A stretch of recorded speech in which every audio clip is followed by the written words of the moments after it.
Hello, everybody, and welcome to the next episode of our Twilight Vigil series. Specifically, The this was first called. episode. Hey, this is Twilight Vigil's Bad Houses thing in Yeah, general. but This our first. season is called Veils of Chicago, and we are on our premiere episode. You're joined by me, Nordin Ali Kadir. My pronouns are he, him, and my co-storyteller. Hi, I'm Lamia. My pronouns are they, them. Let's just set the scene for a second. Anarchs and Camarilla are going to be thrown together against the might of unknown forces of Chicago. Our content warnings include histories and present realities, chattel slavery, colonialism, wartime violence, veterans, body horror, mind control, paralysis, gaslighting, mental illness, emotional and physical abuse, xenophobia, law enforcement, drug use, possible cannibalism, shadow manipulation, and poaching. Please take care of yourselves. We'll do the best to take care of ourselves on this side of the screen. Viewer discretion is advised. The room is elegant. Marbled pillars, a high ceiling, an air of sophistication seeps from the walls. This gallery has been repurposed for Elysium. There are gilded trellises of roses in yellows and whites lining the walls and arching over the main entrance. Crystal chandeliers twinkle above the space, casting light and small prisms of rainbow onto the ground. The marbled floors have been polished, and you can hear the sounds of shoes clacking against them at various paces as some kindred are already dancing, talking, gathered. The dais that has been constructed is at one end, and as you walk up, there are statues that line the halls. Some have jewels on them, some encrusted in gold, all immaculate, almost lifelike. Behind the dais, there's a oak door carved with beautiful vines, flowers, a garden of sorts. And behind those doors, there are voices drowned out in the hall, but very passionate. You can't help it. An artist's duty, as far as I'm concerned, is to reflect the times. As far as you're concerned, means nothing. I am not you. The meaningful thing is, can your people do their job? They'll have to. All of ours. And so we move out of Elysium, out of the elegance, the nighttime secrets of the Art Institute, and into the city.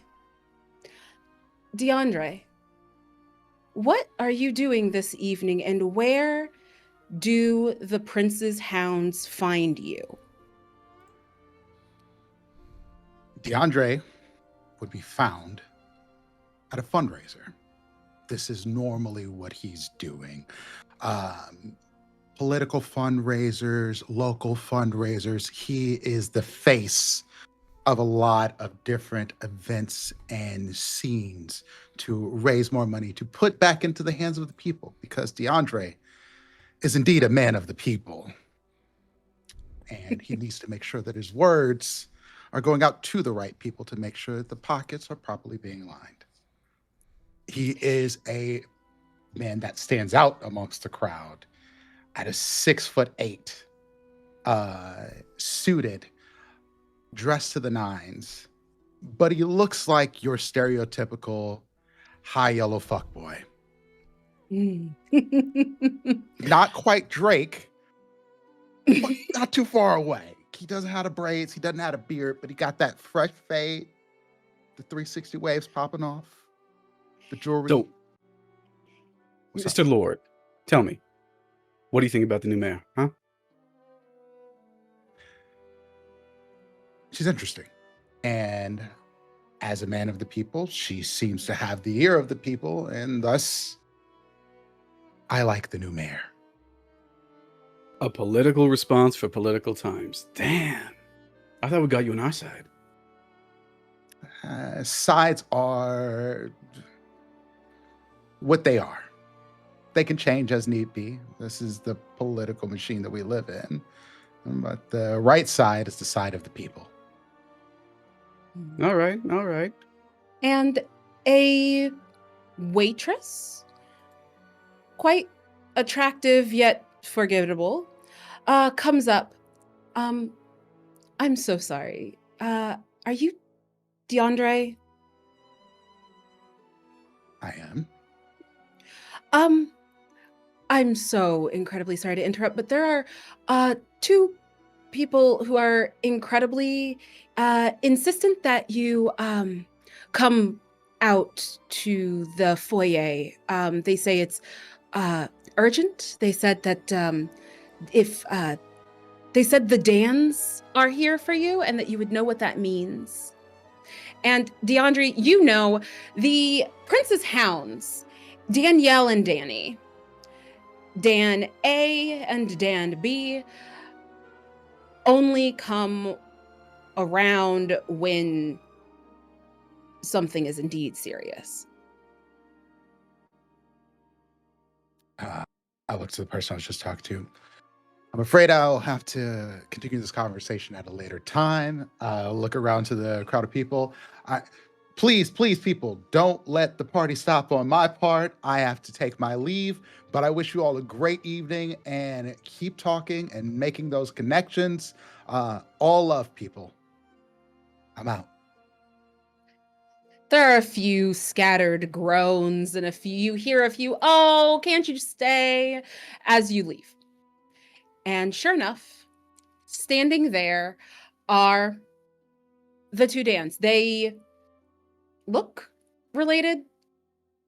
It's some point occasionally of gossip, but regardless, Danny, well known to be a little more hot-headed of the two, looks at you and just says, you took long enough.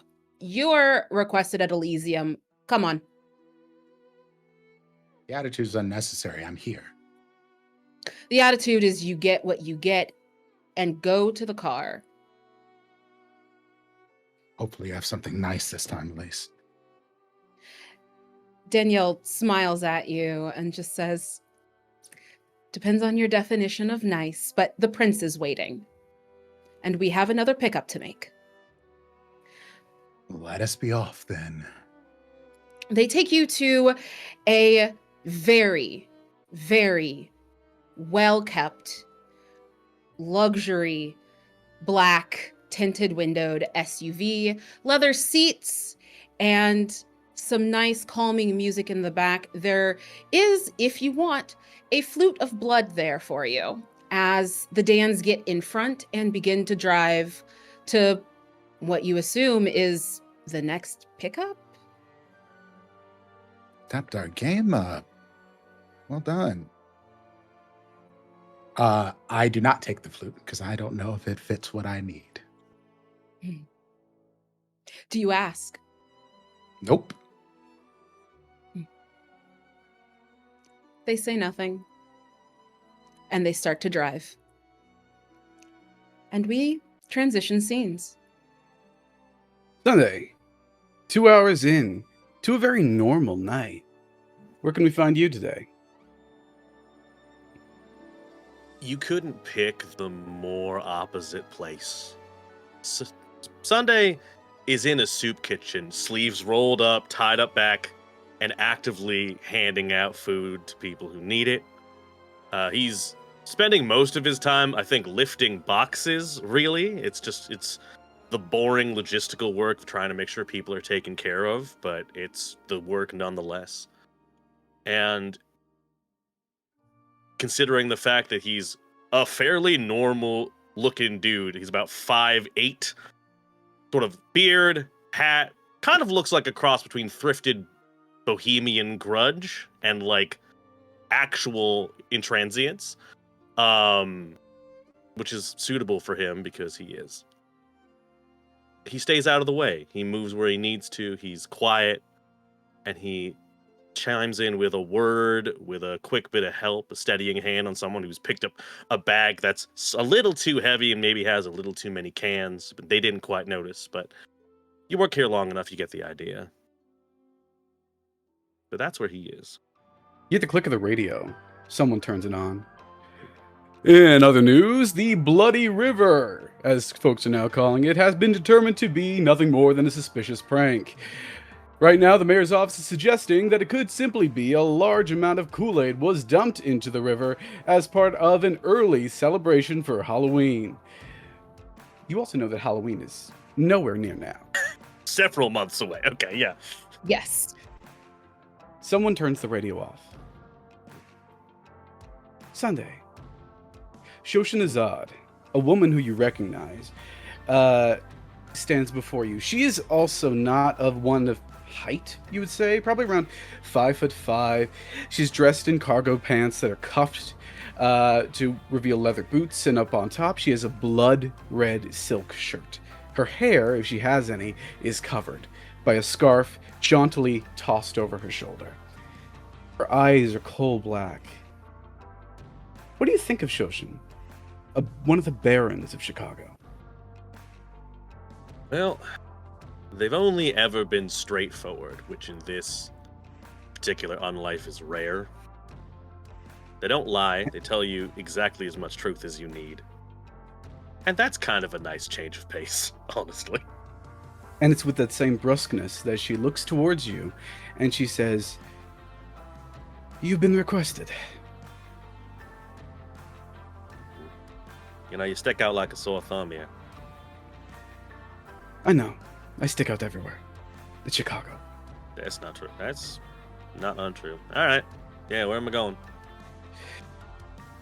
I'll tell you on the way. There's a van out back. Here. Why don't you drive? And she tosses you the keys. You know I haven't driven in like, 6 years, right? You know I haven't driven since the war, right? Yeah, you drove in a war. Never mind, it's fine. All right, cool. Let's do it. She leads you outside to a car. But so far, she doesn't direct you where you think she would. And that's when we transition. Asher, what are you doing when the car pulls up? I think Asher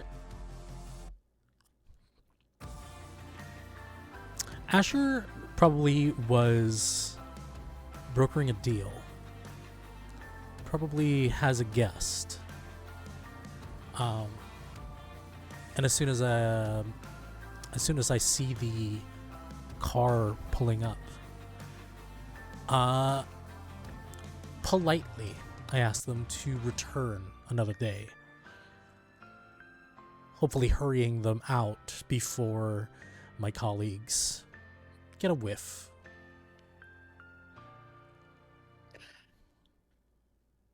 Oh, another day. Tomorrow? Sure. Give me a call. Fine. But this is kind of urgent, so tomorrow. Tomorrow and 20% off. Fine. Your guest walks in as the doorbell chimes. You see the very tall but plain looking Danielle, also known as Danby. Danielle. Standing. Hello. Asher, your presence is formally requested. The car is outside. Oh, for... Elysium. Oh. The prince has requested you. Your fellow passenger is already inside, so we don't really have time to dawdle. There are refreshments in the car. Oh, I thought I had time to catch up. But it's fine. Who am I expecting to sit with? You can see when you get there. I'm sure the two of you will have much to talk about. Well, hopefully you don't take too much of my attention that I notice them. Flattery gets you nowhere with me, but appreciated the attempt. Hey, I appreciate that. You appreciate it. Well, let me just close up and let's head on. Let's not keep the prince waiting, or whoever it is in the car. Of course. Also, Danny's in a bit of a mood, so I encourage you to just let him drive. Sure. Danny, what do you think? What would you say is something that I know about Danny? You know that Danny's favorite part of the job is when someone else fucks up. And the ferrying around of people, the just like administrative kind of duties, absolute least favorite things, tends to be a little surly when that's the like modus operandi of the night. And this seems like one of those nights. Do they like anything in particular that I know? Like something that they collect, something that they maybe would appreciate? Danny's a huge fan of obscure wrestling paraphernalia. I go to the back real quick and I take a luchador's mask on like a head. I put it in a case and I close it. I walk over to Danielle and say, I'm so sorry for the wait. Just a little consolation for Danny, just to lighten the mood, you know, get a better drive out of them. I see we're in a flatterer's mood today. You might want to save that for the prince, but appreciated. Danielle will absolutely grab the case from you and then gesture you out of your own shop. Yeah. I hold the door open until they leave so I can just lock the door. And then I enter the car. As you enter the car, you will notice it is the pinnacle of luxury. Leather seats. If you care to notice, they are in fact warmed. There is blood available. Danielle turns as Danny starts to drive off, asks if you would like a flute, noting that DeAndre's hasn't been touched. I wouldn't say no. And I'll take one and I drink. And I gesture to DeAndre, acknowledging them. No wonder they got the big car. You know, you have to do things right around here. Of course. Danielle stays turned, twisted around, looking at you both, and looks at you, DeAndre, and says, you're not drinking your refreshments? No, I have specific tastes. I know that. I have to be catered to. How? Do you think the prince would not send you? Do you think our prince is a bad host? Is a fan, as a bit of a stalker. I love it. I take a sip. Danny is driving and snorts and just says, "Noted. I'll let the prince know." On the side, I am just smiling, playing with a coin in my hand, drinking blood from the flute, not trying to butt in on anything, but enjoying the verbal sparring. Danielle looks at you and pulls out a separate from the bottle that they poured for Asher. Pulls out a separate bottle and hands it to you. It's got a label on it. It is, in fact, to your specifications. Are you still concerned?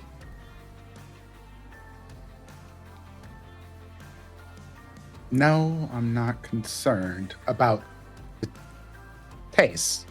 More concerned of how that information has gotten around this way. But we are what we are.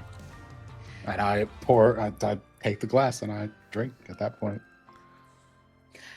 And the car speeds off. And we shift our focus again.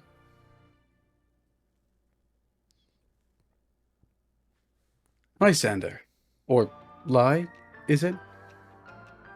You're back in town. Been a while. Nights are dark. 2 hours in. Where are you? Lysander is sitting. I am sitting at the nearest bench to the whatever, like the nearest corner store. So I'm just outside, essentially. I'm just sitting outside, people watching, more or less. Is it that corner store? Yeah, absolutely. Let's say it's like across the street. You peer through the window of the corner shop that you've frequented a lot.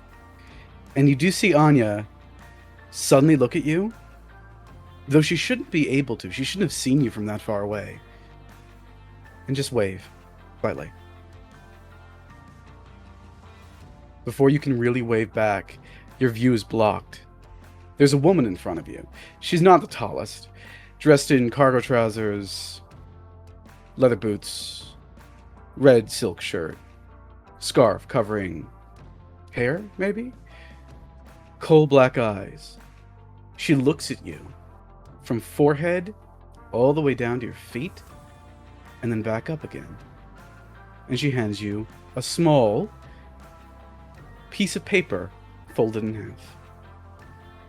I lean back, I take it, and say, "See something you like?" It's not me. Read the paper. Okay. Written in a hand that you recognize, Baron Mirza has written directly to you. No time. Just come. Trust her. Where are we going? Downtown. You must be Lysander, right? What's your name? Shoshin. Shoshinazad. Some people do call me Lysander, yes. But your name is Zora. I stand up. I think Lysander is... I'll be different. She's not that tall. She's like 5'8", which I don't think is tall. Like 5'8". I think tonight we are rocking the baggy sweatpants and crop top look. And she has like a hair scarf on, like keeping up her, like it's like keeping her locks like out of her hair, out of her face. Jesus Christ, sorry, it's been a long day. So she has like a headscarf on, like, you know, wrapped up, covering like the fronts, the ends might be a little frayed. And so she stands up to this person and says, "I have many questions for you, but I get the idea I'm not going to be asking them tonight, am I?" You can, in the car. I'll warn I you. look for a car. A friend of mine is driving. There is a Jeep just parked around the corner. And in front of it is, you don't know Sunday, but the description's the same. Speaker Sunday. Why don't you have any ducks Ducks? in your Jeep? Sorry? I'm told when Jeep drivers see each other, they give each other ducks when they like your car. Why aren't there any ducks? Are you an asshole? I do not know. It's not my car. Whoever's car it is must be an asshole. And I walk towards the car. It's a rental. She opens the door for you in the front, and she'll sit in the back. Lysander, this is Sunday. Speaker Sunday, this is Lysander. Head this way. I silently get in the car. Yep. Sunday just is going to say something and just goes, all right, this is a strange evening. Eyes back on the road and goes. As you pass, you notice a corner shop, and beside that corner shop is this Subaru, and you recognize that Subaru. She points you downtown, out of Anarch territory, deep into Camarilla territory, in fact. So deep, you probably haven't been here without eyes on you. The buildings yet the are city is tall, quiet. imposing, even. And everything is lit up and beautiful. It doesn't matter what time of year it is. The city of Chicago is, in fact, a city in a garden, and it's gorgeous. And you know, your prince knows how to keep a gorgeous garden.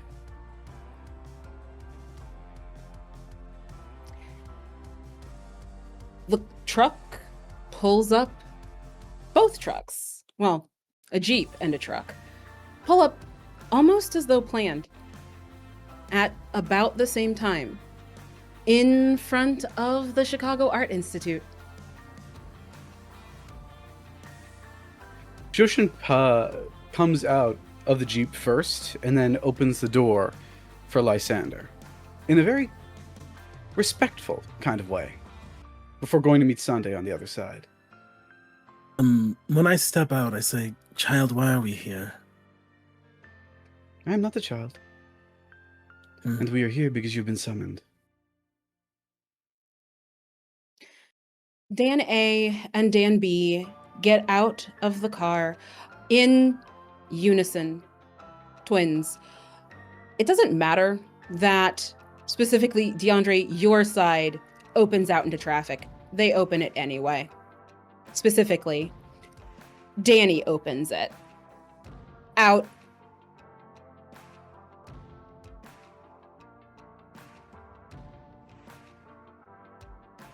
Fine. Trying to get me hit though? Like, it won't do much to me, just so you know. If you get hit by a car, it's your fault. It's not hard to dodge. I'm sure you can move fast enough.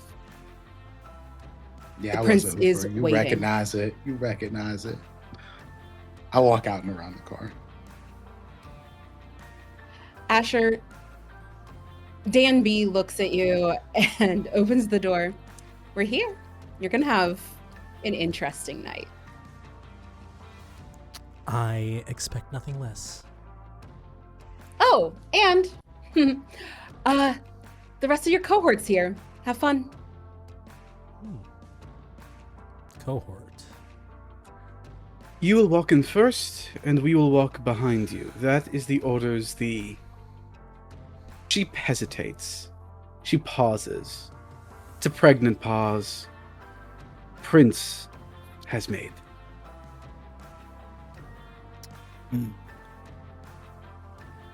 Fair enough. Sunday, was These it? your two. Yeah, that's me. Do you know how to fight? Can't say I do. No. The Dans whip around at you. There is no fighting at Elysium. Do you not know the rules? Can't I say wasn't I've ever talking been to you. one. It does not matter. If you break the rules of Elysium, you forfeit your life.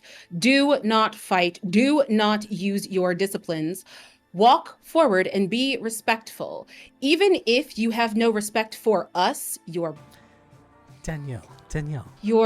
Baron also is here and also expects you to act like you have sense. Please. So, Hey, Please. we should all they weren't taught go the same in. etiquette. They weren't taught the same Please. things as us. My name is Asher. I present my hand towards Lysander. I am so sorry if this is odd, but we welcome you. Well, I'm glad you have manners. She doesn't take your hand, she just says that. By all means.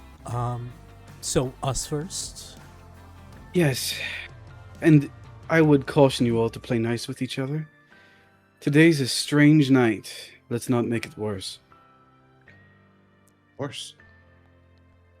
You can expect nothing else Dan- from me. The Dans walk in front and start walking up the steps past the lion statues, iconic, well-known, well-kept in their old greened forms.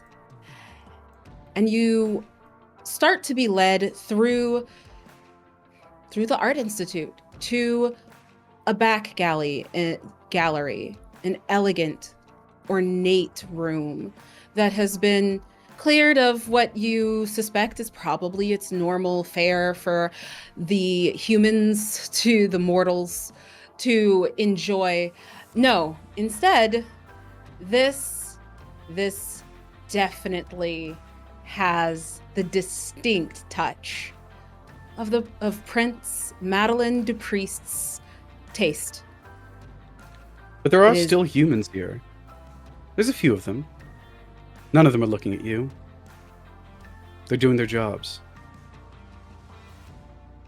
In fact, actually, why doesn't everyone roll us a wits and awareness? Let's do a first roll. See what you notice. Let's see what you notice about Elysium. Wits. Get it. Okay. What's an awareness, huh? All right. Wits. You just click both those stats and go, right? It's been a second. Yep. Okay. I will say if you have status in Camarilla, it would You- apply here. Because Yes. you know what you're doing. No. Ooh. If you have status, add that. Okay. 4 seems good. Okay, wait, I just clicked both. Sunday. Oh, there. click I both. see. I need One to then the get the other. little die thing to pop up. Wits Yeah. and Okay. where is awareness? Oh, there it is. Thank you. I It- found it. Mental Yes. up far right. Yep. And then boom. Did it go? Mm, that one didn't go. Hold on. Oh, it There did. it It's goes. just formatted weird. That's fine. Oh God, it's blank for me. Can you see it? Oh, I see what's wrong. Did I That's do something weird. wrong? That is weird. You have No, one you success. didn't do anything. Oh, okay. Wrong. You have one success. All right. Okay. I'm for. Messy crit. So that is 5 successes with a messy critical. Yeah. Hell yeah. yeah. Okay. So it begins. Asher I'm- first. Yeah, I'm going to Asher first. Okay. Asher, you're looking around, and what catches your eye? It's not the roses. It's not the chandeliers, though they are nice and probably would fetch a nice price, and they do seem like they are actually genuine crystal and antique. No. What catches your eye, Asher, are the statues. The statues? Some of them have blood flowing out of them, and you notice on several the gilding on them, whether it's gold or whether it is jewels. You notice that it is rebels jewelry. That's rebels working on those statues. You do notice a couple of kindred are going up and filling their flutes at some of them as blood flows out of gold spouts that have been tapped into various places. Depending on how the statue is positioned, perhaps out of a arm or a neck or a thigh, regardless, they are flowing. And they do have rebels jewelry on them as adornments as well. And you, with 4 successes, some of them, particularly some of the ones that are not spouted, have plaques in front of them that if you choose to, you can read. I would love to. You notice that the plaques have names and crimes on them. Mm. You piece together that the prince, in her wisdom, has decided to make these people who have violated the Masquerade so egregiously serve the beauty of the city. Well, interesting. With 4 successes, Sunday, you notice that the people around here are almost too attent. Oh, there's also these statues that bleed, sure, but it's the people that are kind of interesting. They're placed not for any form of protection, but to look good. So you can see what happens to people indebted to the Camarilla, and these people must be indebted. They refuse to look you in the eye.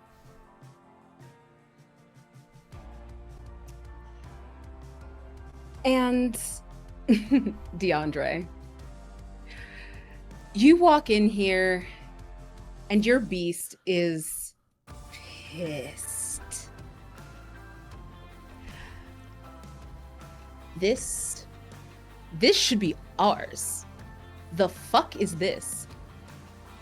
Tacky fucking flowers.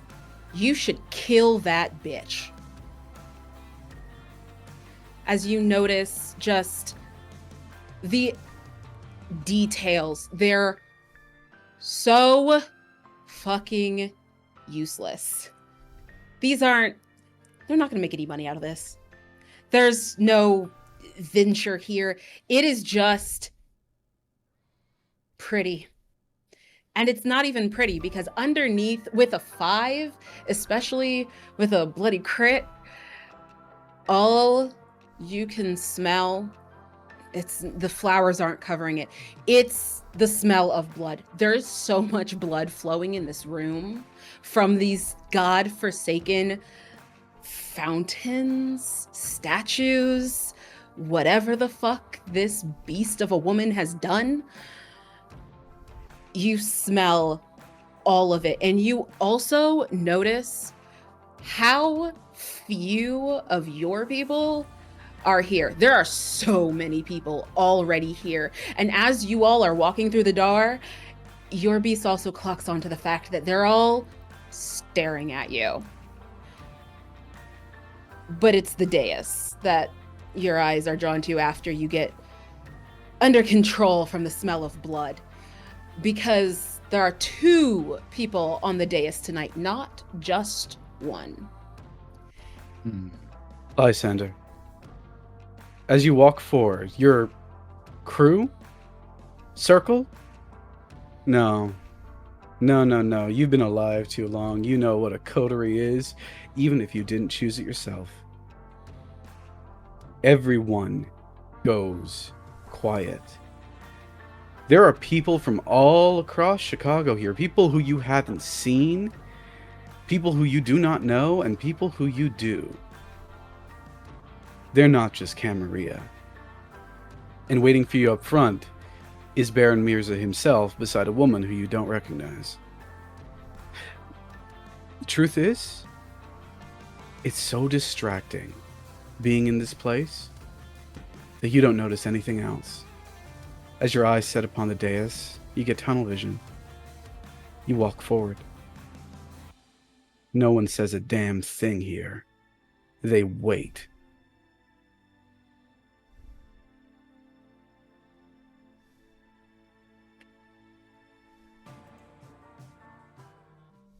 The Dans continue to walk forward. And whether you all stop or follow them diligently, they split. Dan B, Dan A, once they get to the dais, and they go to stand off at a wall as everyone stares. Luxury, decadence all around, blood freely flowing and available, but In the front, the Baron and the Prince. Madeline is gorgeous, as always. Dressed very politely.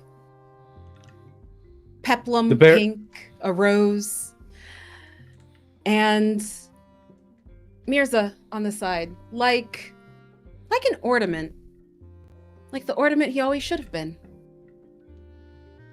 Like a wooden statue. Standing out of place. In the wrong place. He doesn't look right. He never did. He's dressed rather strange. Most of his clothes seem to be vintage army, but there is a big leather harness covering the top of his chest. He looks at each and every one of you in turn. That harness is immaculate. It's an amazing piece of craftsmanship, actually. Didn't come from here.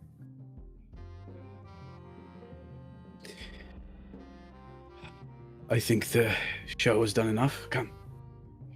And the Baron is the one who breaks formation, motioning behind to a door.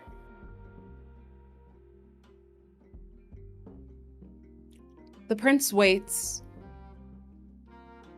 for you all to see if you follow the Baron. I would.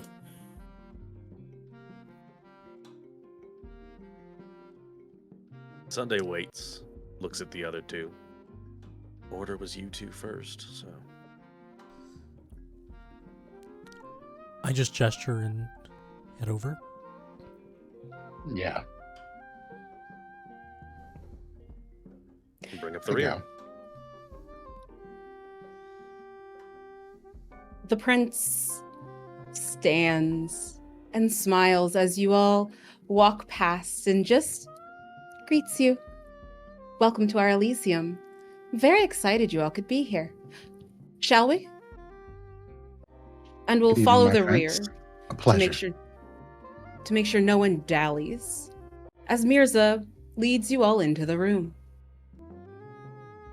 When the door closes behind you, it's just you four, the Prince and the Baron. And just as it closes, you can hear everyone starting to talk again, as if they were waiting for you to leave the room. The door shuts. And the Prince quickly, kitten heels clacking on the floor, walks around to the desk and takes a seat in the plush leather armchair behind the desk. You all are here for a very special project and unity.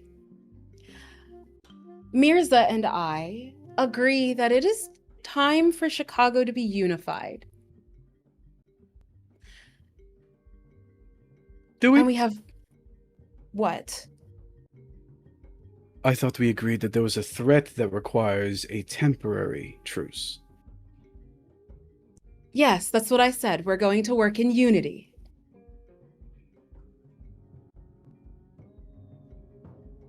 Any other notes, Mirza dear? As you might have remembered, just a few nights ago, the river went red. It's not the first time this has happened in Chicago. It won't be the last. No matter what happens, though, it usually comes with the incursion of a faction of Kindred known as the Sabbat. They are not welcome here. We've driven them out once before, and we'd like to nip this in the bud. And so that's what you all are going to do. You're going to figure out why they are here, and then get them out of my city so that we can all go back to living in peace and happiness. We did not fight a revolution for the Sabbat to come back and ruin it all. We do suspect that certain people here might know more than they are letting on. So, for the duration of tonight, enjoy Elysium. Talk to people. See if they know something and aren't saying anything. After all, when it comes to us two, Some people tell us everything, and others stay silent. Well, others are quiet. And again, that's where you come in. You all have the opportunity to do something miraculous, to be a part of history in a way that so many kindred can only dream of. You can follow in my steps and make a better Chicago, because at the end of the day, it is absolutely vital that this city remain safe and in order. Each of you represents something. Not just to us, the people who chose you, but also to the city. You're best equipped to handle the coming crisis. And do not worry, we will not leave you alone to your own devices. Yes, Lysander. Why am I here? You're here because you know the history of this place. You're here because you are its history. And you're here because you owe me. You're here The last one will because do. you're here because you have a lot of special skills, and I believe that we can all get along, and knowing your history, I think you'll like some of what you get to do on this mission. You get to make sure that those who would seek to harm the vulnerable of this city get what's coming to them. Lysander is like leaning against a wall, you know, like a really cool kid. I forgot to mention she's wearing a cardigan. She gets off the wall. Those two things are enough for me. So I Fabulous. need to get out there and get information then. Amongst other things. Asher, we have reason to believe that, well, the Sabbat never come for just carnage. So it's clear they're going to be looking for something.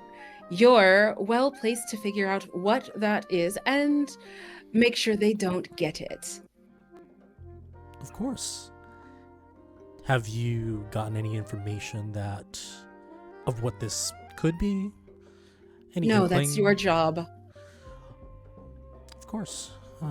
Just thought to ask. Of course. I'll get on it. Wonderful. All right. Well, this has gotten uncomfortable enough. We will provide you funds, transportation, and I will offer my own services. Should you need anything, you are to port to me directly. Yes, even you two. I That give a is- look back to the prince at that. Yes, that is correct. Like I said, we are working in unity, and therefore, Mirza now holds the position of shadow in the Camarilla. Thus, you will report to him, as though you were reporting to me. And if something were to get in the way of you doing that, I expect that you know there are plenty of people. The Scourge, the Sheriff, a Hound, a Primogen, that can assist you with remembering how all of this works. My prince, if I may, Yes, DeAndre?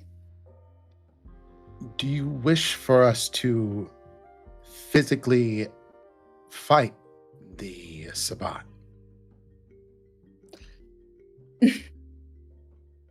If it comes to that, of course. You won't be alone. But we're hoping it doesn't. Currently, we're under the impression that there are not many of them. The whole point of this is that we act proactively. The whole way that we ensure that a movement succeeds is that we build strong, and any barriers, any issues in our way, we are able to prune early. These weeds don't belong here. Get them out before there are too many of them for you to do so. If you find out that there is indeed an infestation, again, report to your shadow. Of course, my prince. I look at DeAndre. Don't worry, pretty boy. I'll do the fighting for you.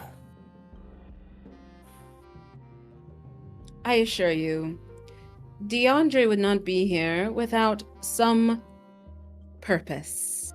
You all are here to work together. You have to be role models. After all, if we are going to be working in unity as a city, regardless of our differences, you all are the prototype. Tonight, I will here, be the perfect gentleman to the children, my prince. Lysander laughs. you all are acting like children. Listen, everyone is here tonight. At Elysium, if they are not here, actually, that is sounding something very off. So all of you know something. All of you know one who knows something. Everyone is here. Go talk to people. You'll not learn much from us.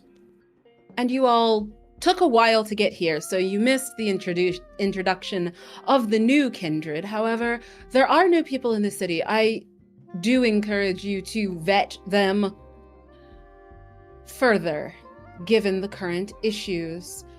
I don't want to see my river sullied. And on that cheerful note, One last question, if I may. Are the people here aware that there is a Sabbat incursion?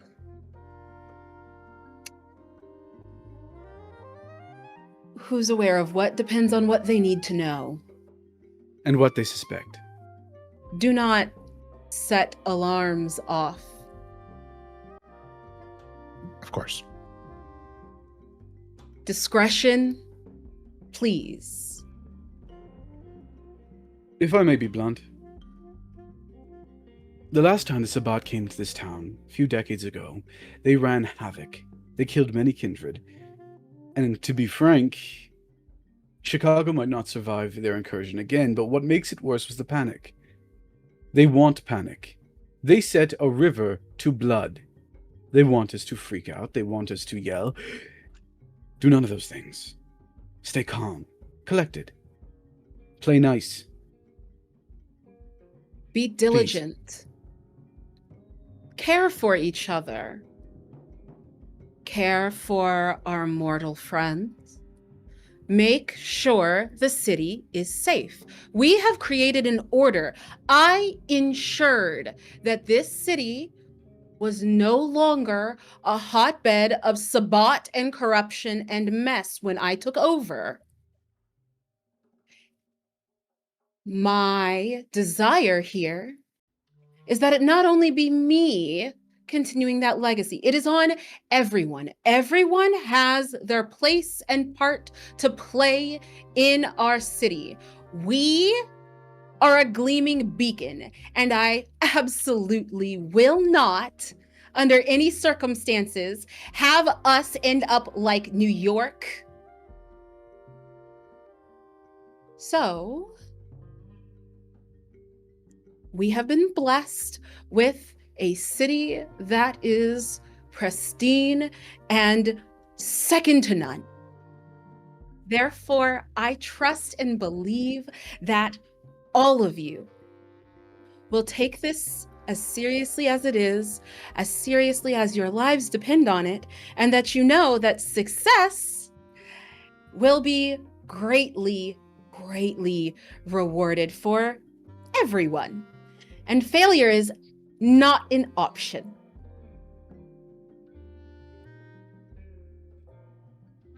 Shall we?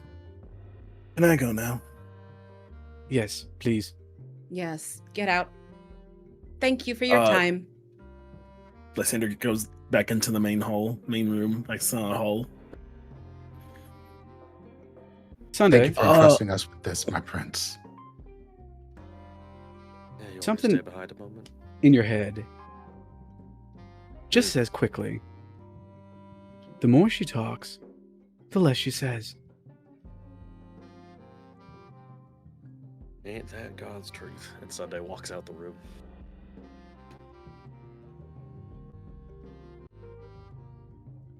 Asher walks out and immediately just goes to work, looking for Rebel, actually, if that is possible. Of course it is. Yeah. Tell us about Rebel. What's your relationship? Rebel and I go a bit back. Rebel owes me a favor, a boon, if in the vernacular of our people, for faking their death, final death, back in Minnesota. Since I noticed their jewelry, they are a jewel crafter. Mhm. They might be here to talk about their work. So, yeah, Rebel is the typical.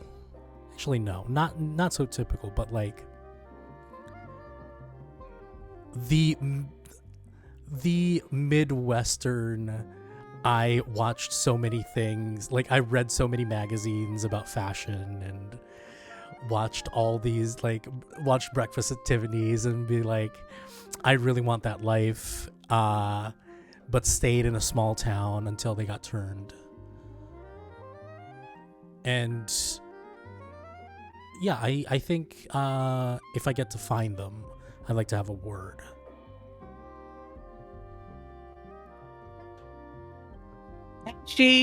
Asher, come here. Look at you. Look at you. You look lovely. good. She's dressed a bit punk, but also a bit classic, you know. Covers the lines, dressed in red, and there are silver thorns around her wrists. You're really Are you- taking this the rest of you joining her? this whole Camarilla Anarch Council of Thorns thing very to heart. I see. Yeah, no, yeah. It's all about, you know, dressing for the moment. Mm-hmm. Okay? You know, you would love some of the vintage pieces I managed to score recently. We should talk about who are the rest of these people. Oh, these people. They're new associates. We're trying to get some work done. Don't mind them. It's just you and me.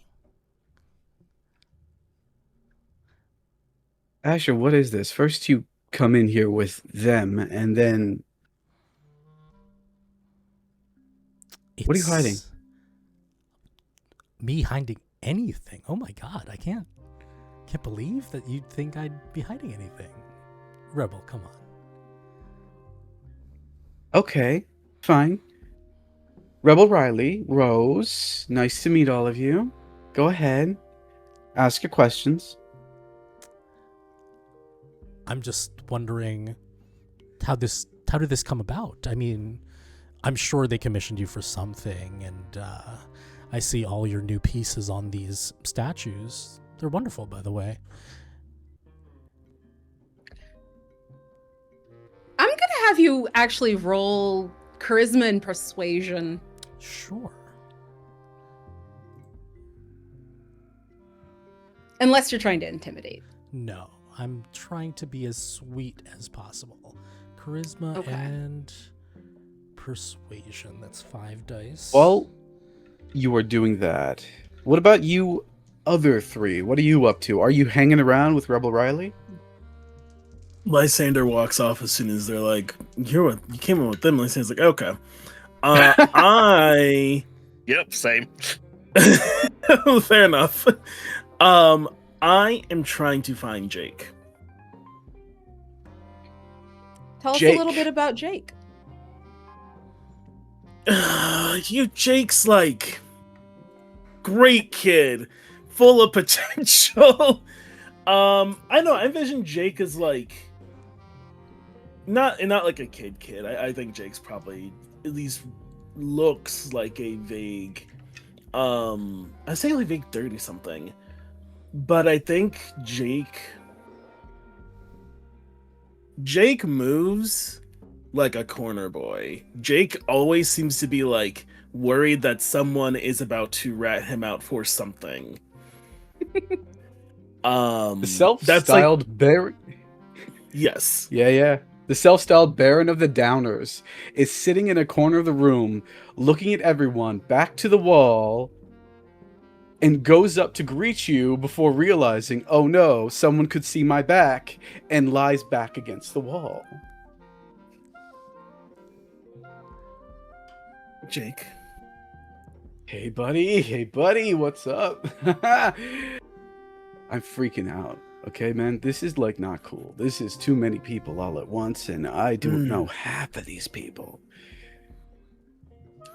How have the streets been? The streets, man, out in the suburbs, they're great. I mean, people are still wanting what they always want. Less people freaked out though now. Roy's like, look, we've switched from policing people into getting them support, but I mean, it's the same thing, right? It's the same thing. So now there are these volunteers all around encouraging people to seek help or whatever. I mean, it's fucked up. Jake, Have you Jake, scored Jake, recently? Jake. Yeah. I mean, since the river. People are freaked out. What do you want me to say, man? I mean, Have you heard anything else? Have you seen anything? listen, lady. What I see is the people out, outside of town. I don't come into the city. I stay out in the downers, all right? And those people are upset. Okay, they're upset about Roy. They're upset about blood in their water. They're upset about the Kool-Aid thing. That's what it is, a Kool-Aid thing. I mean, seriously, I think there's about to like host a march down the streets or something. That's where they're at. They're people, man. They're humans. Right. So no weird going on in your part of town. No people disappearing, nothing like that. Disappearing. No new kindred showing up. Oh, there have been some new kindred. That one over there. And You see, go ahead. he points to a very dark-skinned black woman with black person who is currently wearing what is best described as the outfit from a dark academia.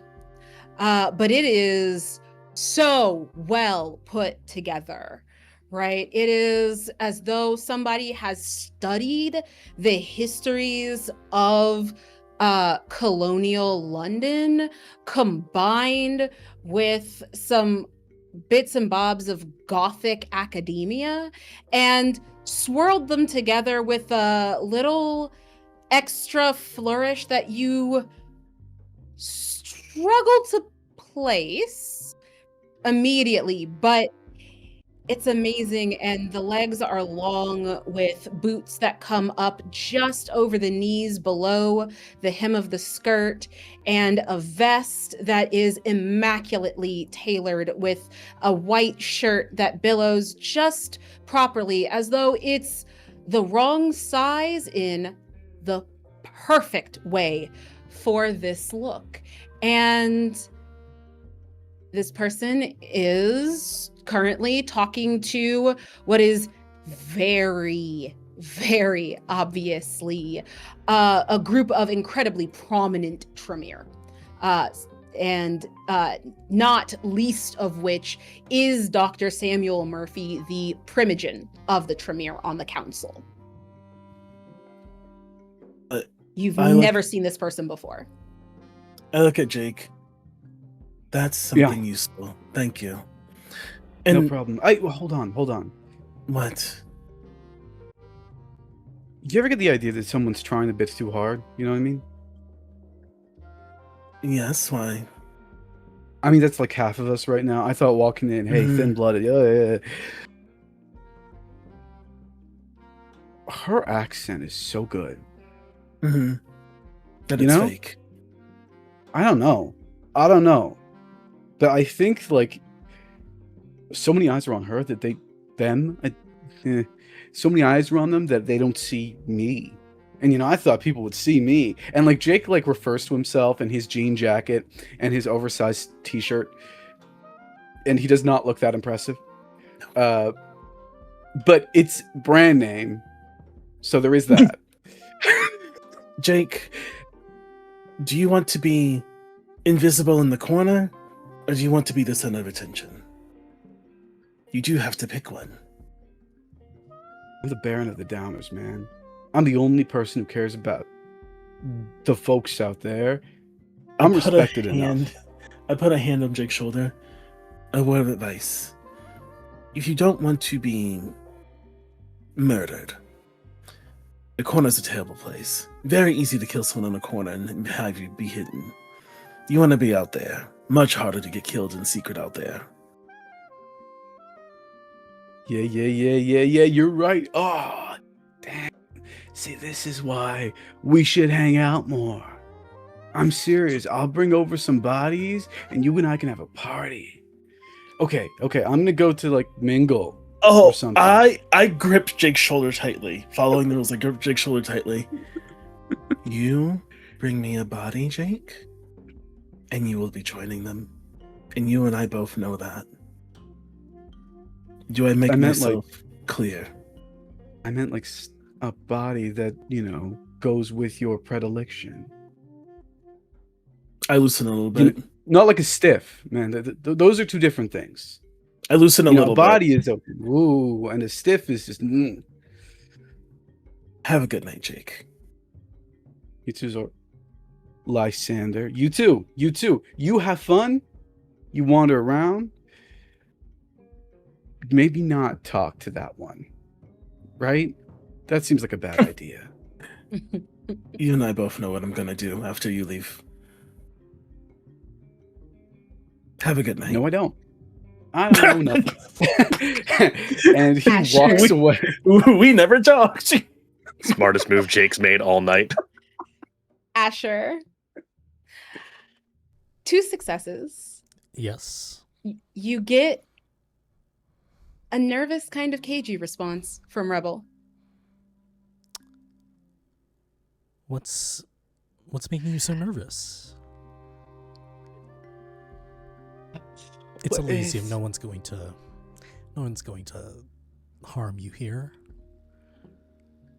I don't really know who made the order. Hmm. It was obviously, you know, for tonight, but it kind of came out of nowhere. It was a bit last minute, and she looks towards DeAndre and then back to you, and then DeAndre and then back to you, and then DeAndre and then back to you. This was the biggest last minute order I've ever had. You know? I notice. I spent nights just working on all of this, and to see it here all at the same time, kind of feel like someone just made a power play and I was an unwitting part of it, you know? Well, your work's wonderful. And loosen up. It's a party. We'll talk another time. Enjoy the fruits of your labor. And remember, if you ever need anything, you can always call me. DeAndre, how much are you paying attention to this conversation, and how much are you looking around to see who else is paying attention to this conversation? I would say that I'm not too keyed in on it, but I am trying to keep an eye on things, and who's keeping an eye on things more than what's actually happening here. Because I'm actually looking for someone in specific along the way. Okay. Wits awareness for me. Okay.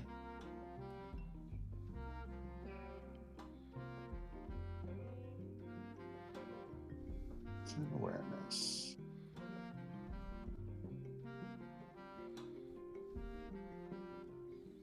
Two successes. You said 2? Yep. Okay.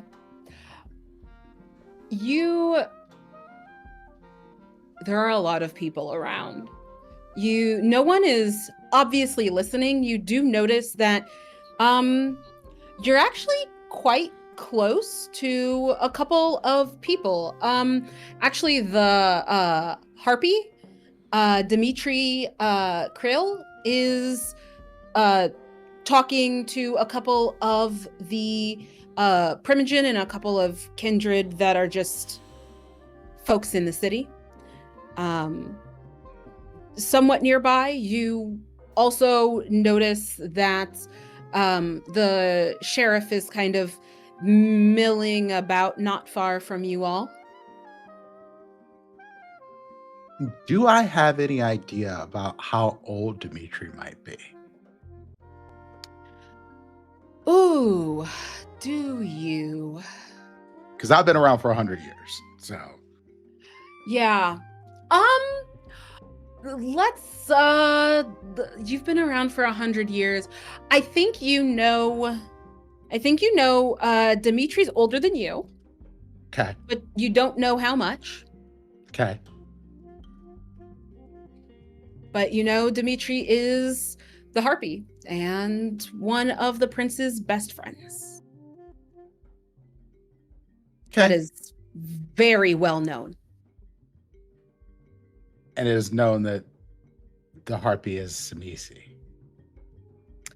There's gossip. There's rumors. It's not like Dimitri would be as gauche as to come out and scream it from the rooftops. But Sure.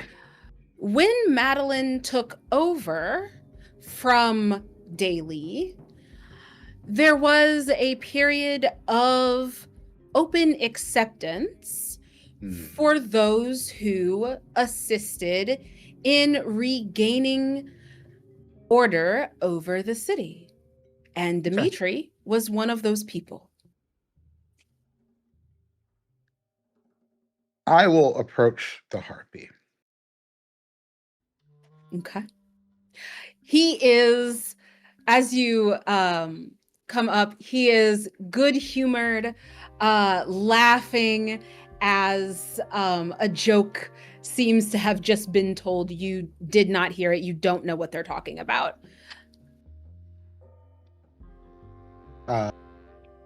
I definitely walk in with the laugh, like I'm in on the joke. Just kind of ease myself into the circle. You know how this goes. And I'm like, the harpy, of course, the voice of the Camarilla. Good evening. How are you, sir? One of our lucky new coterie. I'm having a very interesting evening, and it seems you are too. How are you doing? Indeed. I think I'm handling things well, all things considered. Look over at our Anarch members. I'm speaking with you because you know things. You're the harpy. Of course you know things. And Yes. I suspect you may have some idea of what things that we may be approaching. Mr. Lord, do you have a question directly that you are seeking? Or are you just milling about with us? I'm curious. If you have a moment, I don't mean to take you away from the party, but I would love to speak with you as a bit of a sidebar. DeAndre, roll me wits and insight, please. Charisma. Whoops. Roll me wits and charisma for no reason, and it makes no sense. Wits and insight. All right. 2 successes. You saw a little Gross. reaction when you walked up, but that reaction wasn't about you. It was about that. It was about you walking up from Rebel. Okay. All right. Lock that one. Put that one in my notes. All right. Shall we then? He will Yes, please. lead you off over to an alcove that has been kind of built by a 3-sided wall of trellises, creating like a semi-private space. And there's currently no one in there, but there is some cute chairs in there, and he takes a seat. So, Mr. Lord, what can I do for you? You're obviously aware of the situation with the river. I am. And I am aware that you have been graced with the pleasure of rooting out those responsible before they have the chance to grow. Indeed.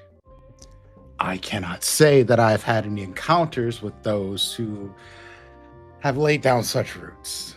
I would And- certainly hope not. As would I, but the situation is what it is. And fortunately or unfortunately, I have to work with some of the less desirables, if you will. Why are they less desirable?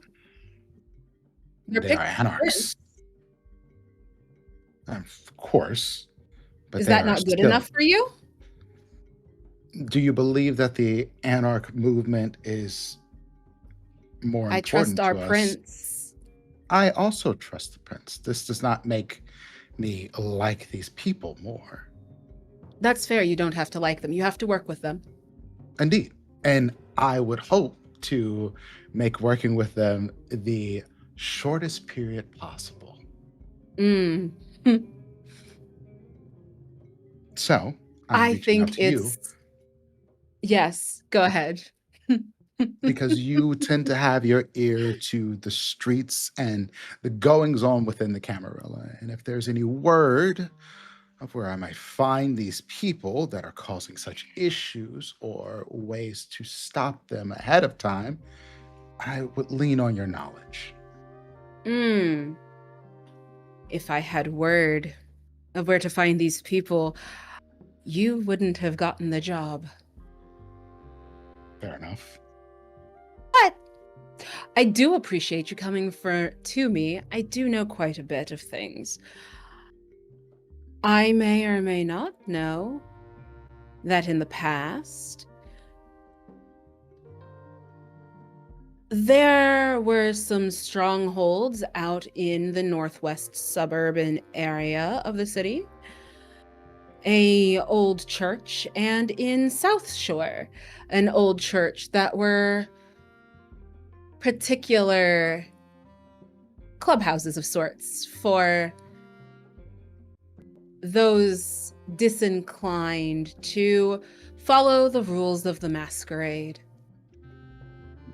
South Shore, Northwest. Excellent. And so, in return, I am curious.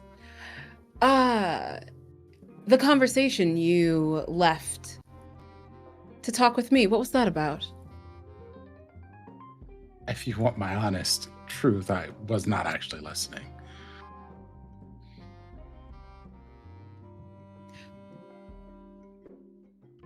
That sounds Are like a lot. That sounds like a lot. Now, roll some subterfuge You're- for that. Yeah. Roll a charisma subterfuge Okay. to lie to the harpy. Roll high. Real I- high. I'm going to rouse the blood. Okay. Okay. Rouse that blood. Okay, I succeeded.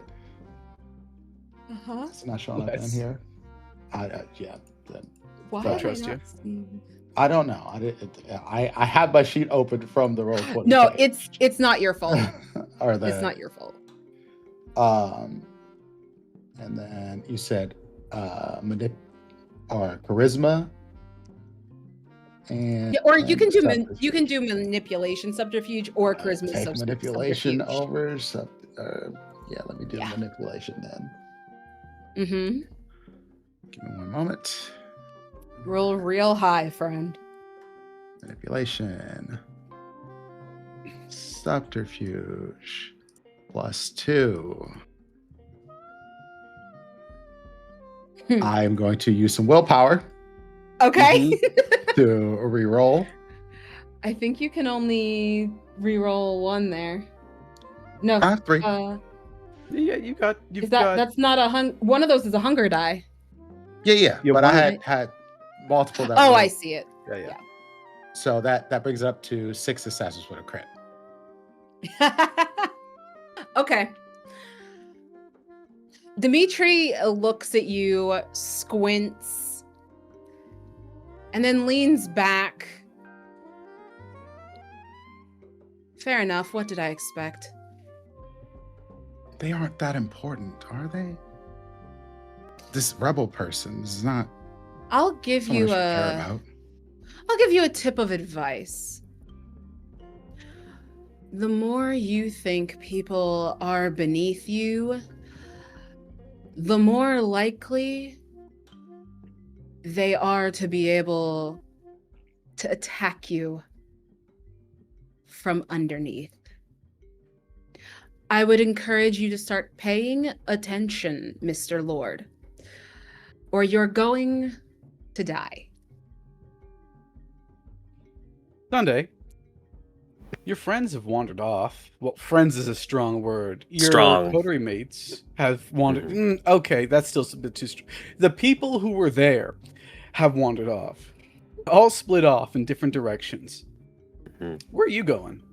Speaking of people beneath DeAndre's notice, Sunday's going to talk to the humans. That's smart. That is smart.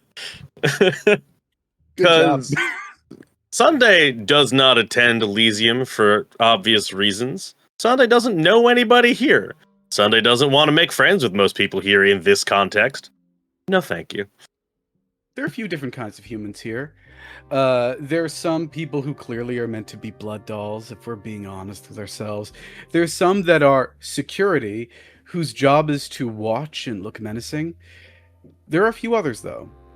Because after all, even though this is Elysium, some people might bring a ghoul or two, if they're well Mhm. high enough up in the know. None of the Anarchs have, though. Sunday isn't looking for people who look like they know what's going on. Sunday's looking for someone who is in the midst of what could charitably be called a pack of wolves as a sheep, and is more worried about something that isn't in this room. Alrighty. So, in that case, I would like you to make a little roll for me. Sure.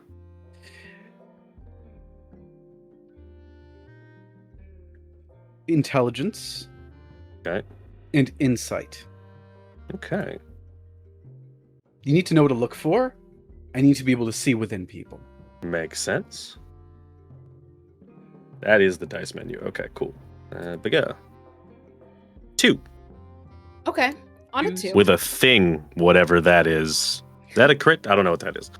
That crits only happen when they Okay. double, so you're fine. for Okay, now. so that's just a normal ass die. We're good. Okay. Yep. So you're looking for a human in the midst of a pack of wolves, and what you find is a very tall, muscular gentleman with long hair who is currently without a shirt and has one woman on his lap and a group. There are another group of folks standing around, and the person on his lap has just licked their lips, and it's very clear that he's a little spacey right now. Mm-hmm. Sunday walks over, and stops kind of in that space where someone is clearly acknowledging that you have a personal boundary and has moved 1.5 inches past it. In a way to interrupt a little bit that flow of like, I see you're doing something, but I am here. Very, very quickly, the woman on this man's lap, it's elegant, but so it's not quite a snap of the head towards you, but it is a very directed, very poignant look in your direction as she smiles. You're not Camarilla, so you need to roll either wits politics or perhaps something else that you can pitch me on to see if you know who this is. I'm going to pitch you nothing because chances are he does not. So I'm just going to roll straight wits and we'll move on from there. Okay.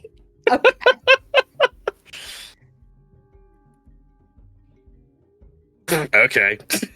All successes, I guess? That's crazy. Okay. You 3. do know who this is. Mm-hmm. This is the owner of the Succubus Club of Chicago. Oh. Leora is the name that you know this person by. Mm-hmm. She looks up at you. Hello. Hello. Can I help you with something? 2 things, if you don't mind the imposition. Mm-hmm. Number She's 1. gonna stand up Yeah. and walk towards you a little bit, kind of sultrily walking up to you. Mm-hmm. What can I do for you? Number 1. From one, shall we say, proselytizer to another, I appreciate the church you've built for yourself, as apt as that word sounds. Number 2, I happen to recognize an acquaintance of an acquaintance. Can I speak to the... And he sort of gestures vaguely at the person, the man on the couch. You're, My toy? however you want to call it then. Yeah. Plaything, pet, toy, whatever. Ian. And the man kind of shakes off, stands up, walks over. Have fun. And Thank she's you. going to go sit back down. Ian, was it? Yes? Yes, sir. What can I do you for? He's kind of wobbly on his feet a little bit. Yeah. How tall was he? You said he's big, right? He's pretty big. He's like 6'2". Okay, And cool. muscular. Imagine a beefcake. Yeah. Imagine I was like, Imagine a himbo. Yeah. Got it. Perfect. Yeah.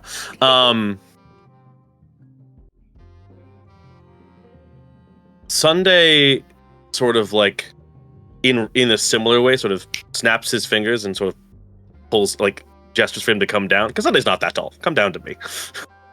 He does.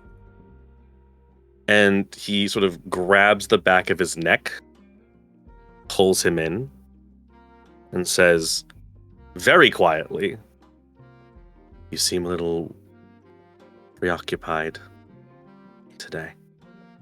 And not in the way that I expect you would be with the lady on the couch, but no, you seem preoccupied a different way.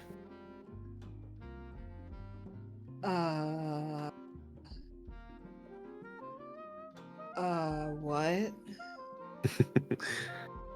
You have problems, and they're weighing on you, and I can tell. Wait, what? Charisma leadership. Yep, You got it. Yeah. I know what you're doing. Would Three you like to spend successes. willpower? Yeah, probably. I mean, he's pretty out of it, so. Yep. Yeah, let's do it. Tick that up. And that just re-rolls the whole thing, or is just 3. It rolls 3 black dice. 3 black dice? Okay. Yep. So Re-roll. 1, 2, 3. That That brings you up to 4. 4. Perfect. All right. oh. How did you know that?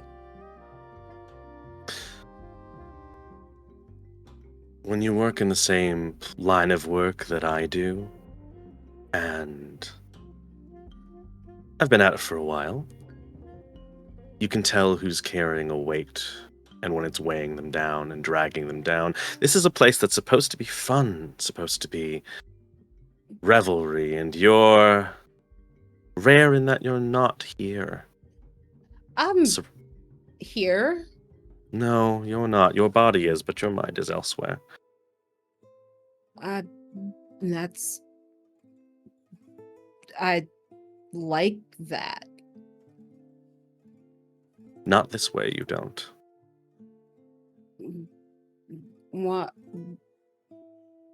Why? I understand the drive to leave things behind a little. But you haven't left them at the door. You've brought them in and smothered them, and they're clawing and chewing and rising. And it's probably interrupting your night, I should think. Now, I don't know if you saw, but me and Sunday pauses trying to find a word. Like, again, this is a practiced act, but he's still trying to figure out what a word for these other 3 people are still. Yeah. You saw me and my acquaintances go inside. I don't think anyone in the everyone room was did. staring. Yeah. Yeah. My job now is to find discrepancies. So tell me about yours.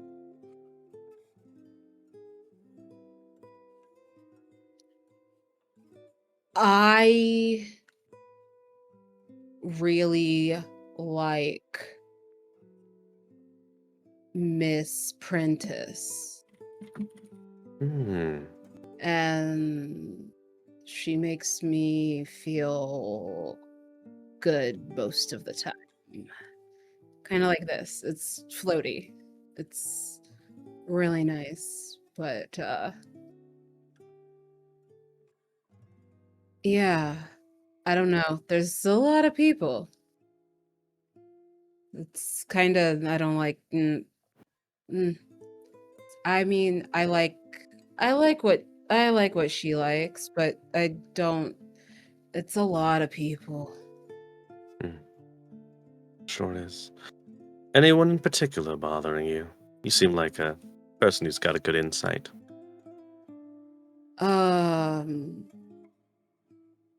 No. I mean, no. Sometimes the messes are really annoying to clean up, but that's not new. No. Were you gonna bite me? I think that's the first time in this, like, charade where there's just, like, a little crack of, no. Go ahead. Oh. You can go Okay. back.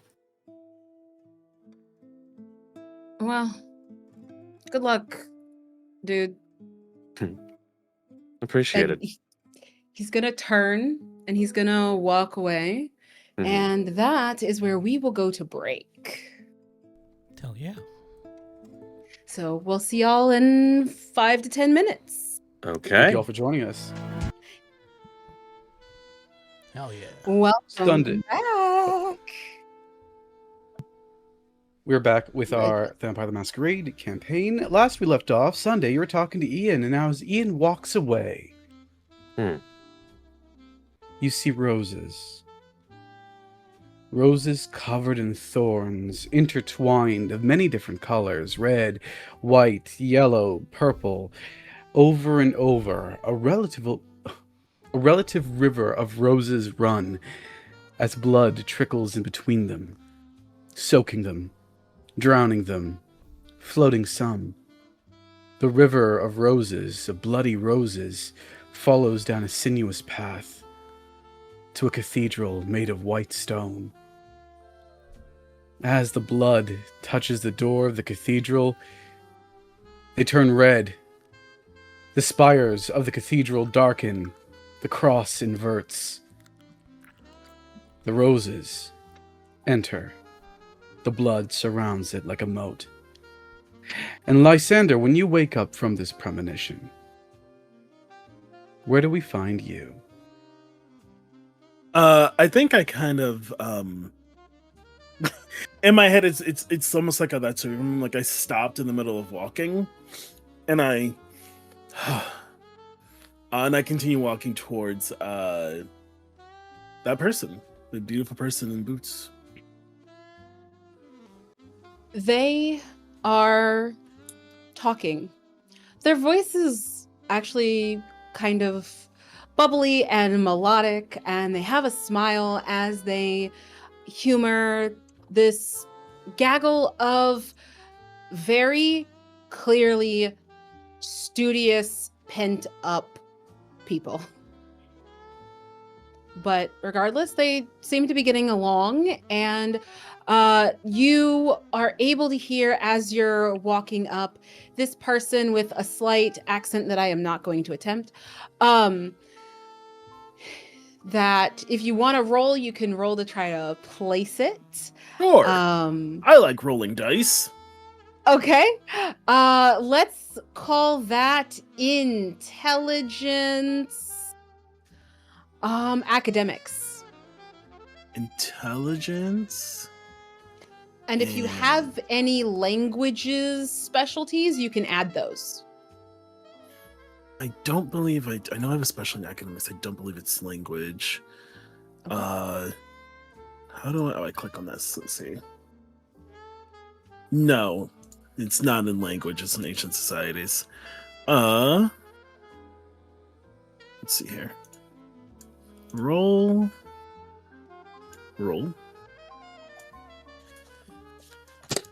4 successes. Nope, that's not me. 2 successes. There we go. 2 successes. You've traveled a lot. This person seems like they've traveled quite a lot as well. It makes it a little difficult to place. It seems like a mixture.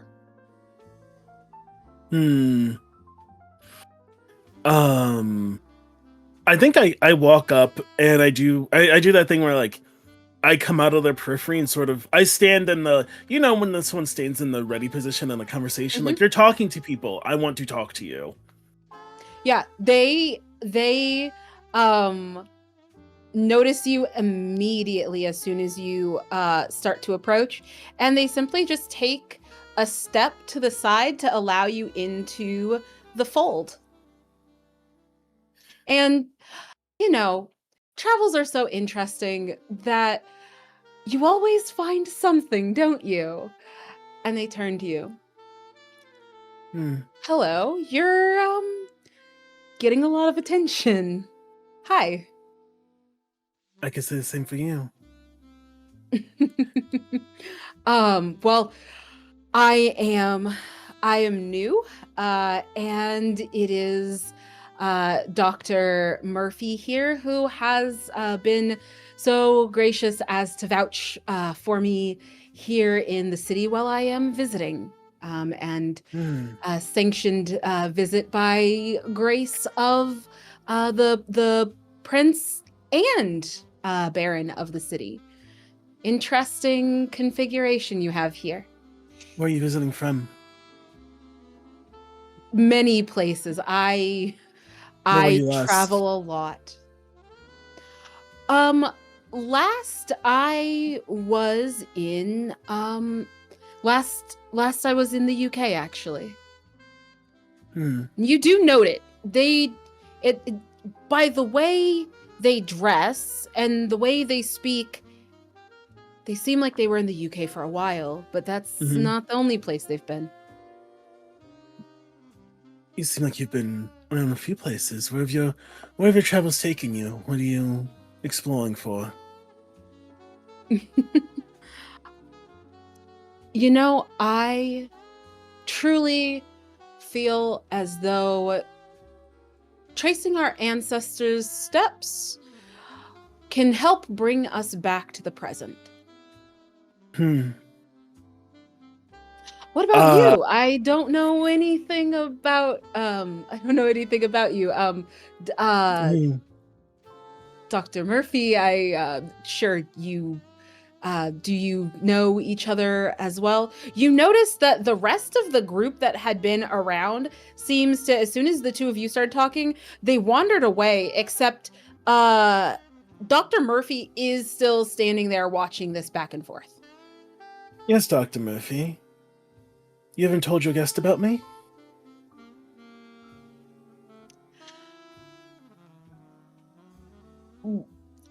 I feel you can speak for yourself. I don't know why that would be my job. I suppose it isn't. I look at this person again. I didn't catch your name, I'm sorry. Oh, you can call me Coley. Coley, you may call me Lysander, as many people do.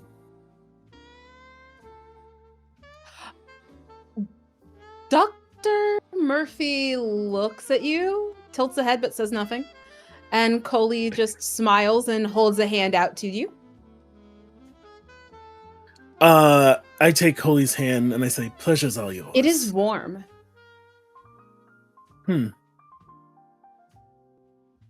Pleasure New, to meet are you as you? well. New, are you? To the city, yes, as I said.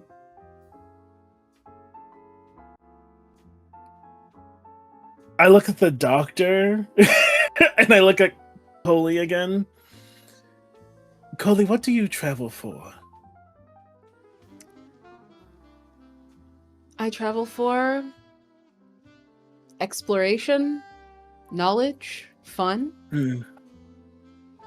Does Everywhere anyone... is different, and it's invigorating. Like I said, at times it is important to follow the footsteps of our ancestors in order to find our purpose and power in the present. What would you do to talk to an ancestor?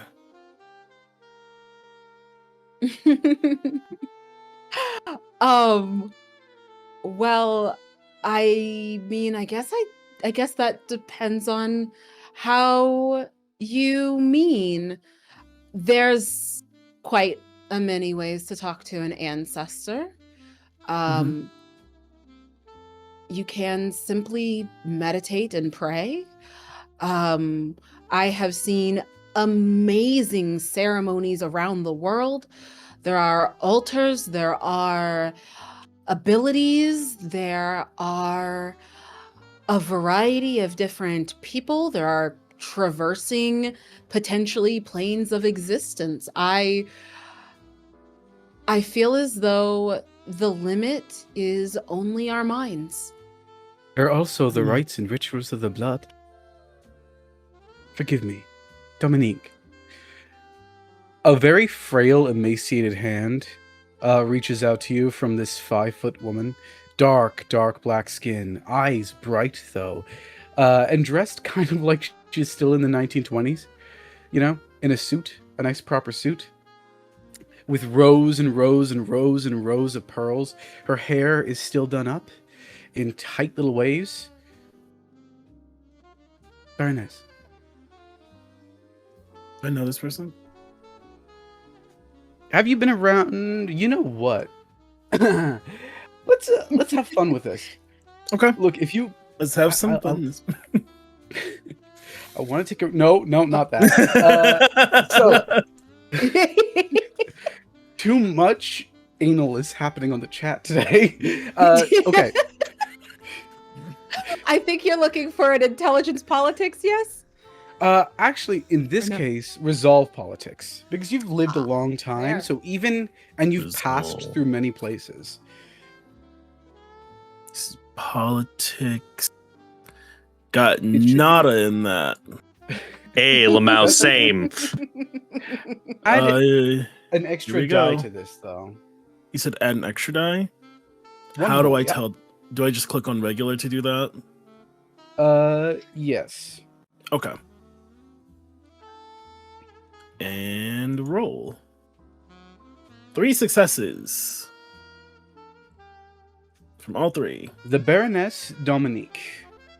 You've never really met her, but you've heard about her. That said, you've never heard about her here. No. You've heard about her in Canada.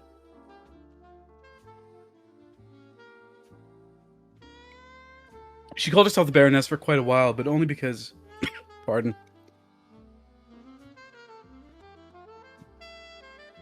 But only because it was a moniker. She was never really a real bear, or at least not how these people who call themselves Anarch are Yeah. these days. Mhm. But the reaction seems a little bit different now. Yeah. When you heard about her, she was some upstart Haitian thin blood in Quebec. Mm-hmm. Well, Baroness, you've made quite a name for yourself, it seems. You've been up Coley north. looks between the two of you.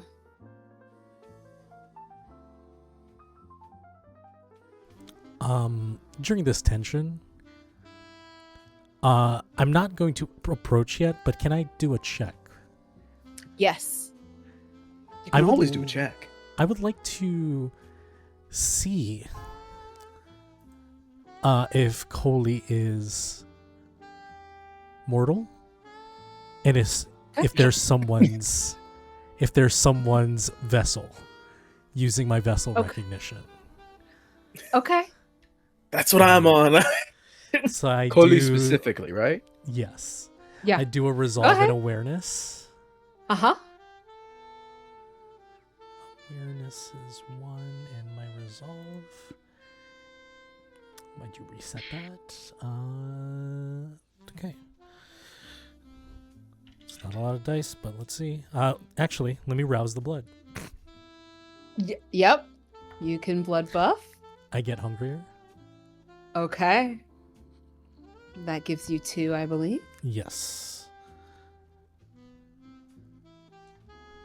Okay.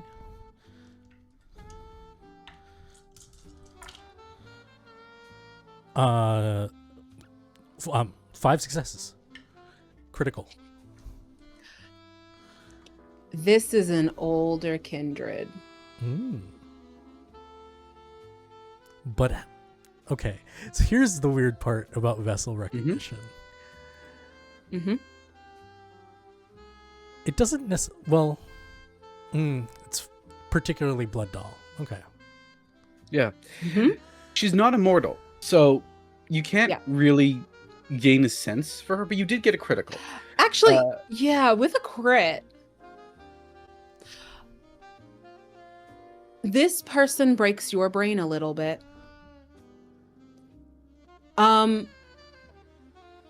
They're not mortal, but they're also not. We're gonna respect the crit. They're not quite anything you can categorize. Huh. Okay. They're very clearly like you in some ways, and they're also not what you're getting with that critical. It's like pricking your senses a little bit that there's like something different here. Okay. I'll let the conversation continue before I butt in when it's appropriate. How close are you? Like a waiter's like distance away, like someone who's Okay. like, Coley serving. would Yeah. Coley would step similarly to the way they stepped when Lysander approached, to like allow for a space for you as this conversation continues. I'll take the opportunity, but I'll let the conversation continue. So, Baroness, what brings you down here? I live in Chicago now. Oh, left Quebec. Why? Montreal was... Disturbing things have happened there. They call themselves Camarilla. They are not Camarilla anymore. Hmm. Camarilla I can work with. Is there like a balcony or outside space that isn't like leaving? Yeah, the Art Institute of Chicago is massive. There are multiple buildings, multiple wings.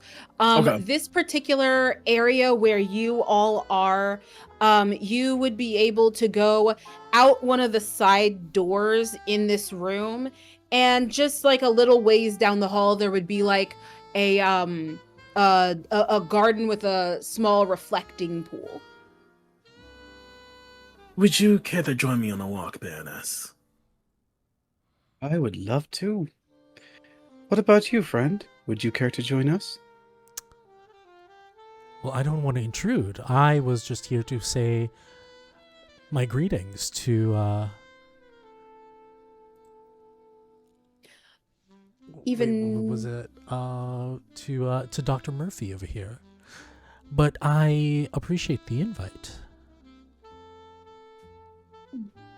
Dr. Murphy looks and says, I have matters to attend to. Why don't you all have fun?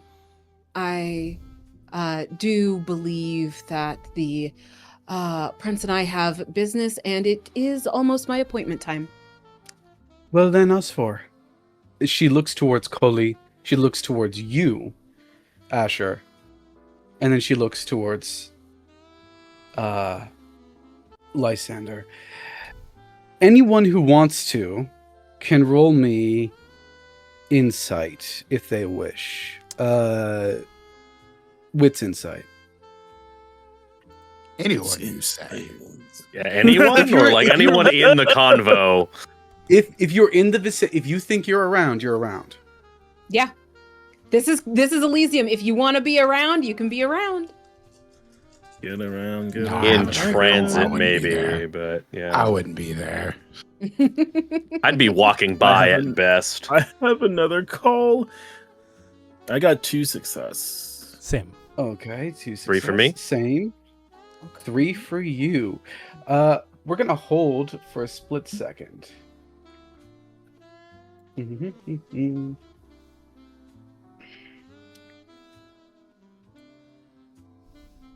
And what's the other one? Right. 3. So the two of you got 2 successes. Not a thing.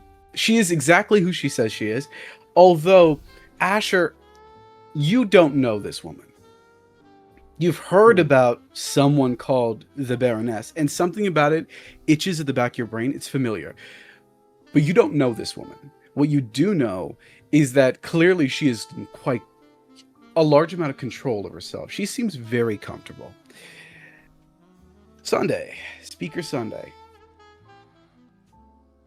Would you like a devil's bargain? I can tell you what your 3 Who the fuck do you think I am? I can't believe you even asked John that. Like, that's so insulting. Assume yes knew at the all answer. times. I like instantly. Yup. I was like, of course, that's what's happening. Okay. Tell me one thing you want to know about her. Ah.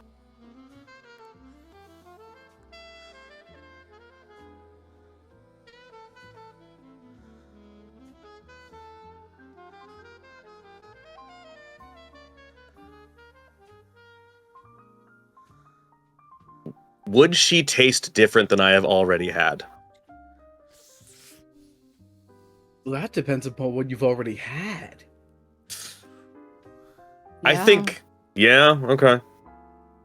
Run down the list. Go ahead. Share. I think, in general,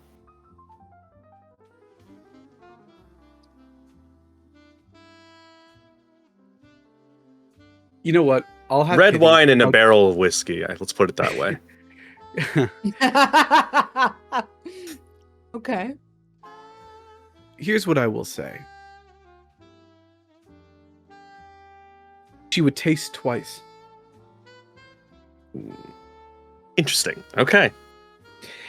But here's the bargain. Yeah. No. Absolutely. Hit me. You had to smell her. Mm-hmm. Valid. Your nose went in a direction. The 5 of us then. This way. And you too, Sunday, are drawn up into this very friendly group of kindred or people off to a side room. DeAndre, you've entered the main room at this point. You notice that the prince is coming down. The Baron hasn't yet. And your friends, coterie, the people you came with are off that way. They're all walking in a direction with this very emaciated yet powerful looking woman and a person beside her that looks immaculately well dressed, but slightly out of place and very new. Yeah. The South Garden we go. Are you coming with them? Absolutely fucking not. DeAndre, what are I you should- doing? So, there's 2 things that I want to do specifically. Okay. One is talk to the sheriff. The other is talk to the prince. And I know one of these is more difficult than the other. Which do you try first? I'm gonna try the prince first because I am a cocky, bold motherfucker. You see Dr. Samuel Murphy is walking towards the prince, who is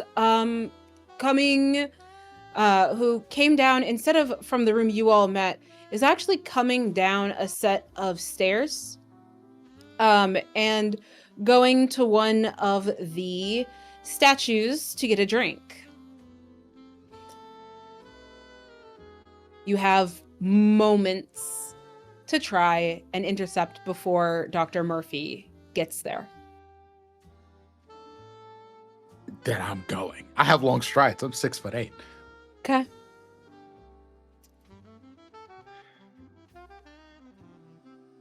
My prince, may I have a moment of your time?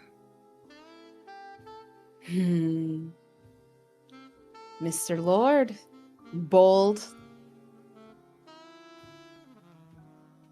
Fortune favors the bold, my prince. That's why you're in the place you're in. You're right. Yes, you can have some time. I think it's appropriate you have someone actually worthy to mentor you and learn from. I know you've been without for so long. There's a moment where he has to bite his tongue on this one, but he keeps his shit together and he goes, "Of course, my prince. I would only ask your favor here and just a few moments of your time because I have something specific that I wish to speak to you about." Speak? I am confident that me and the associates that you have placed me with will accomplish the mission that you have put in front of us. And I am well aware that you are generous and kind.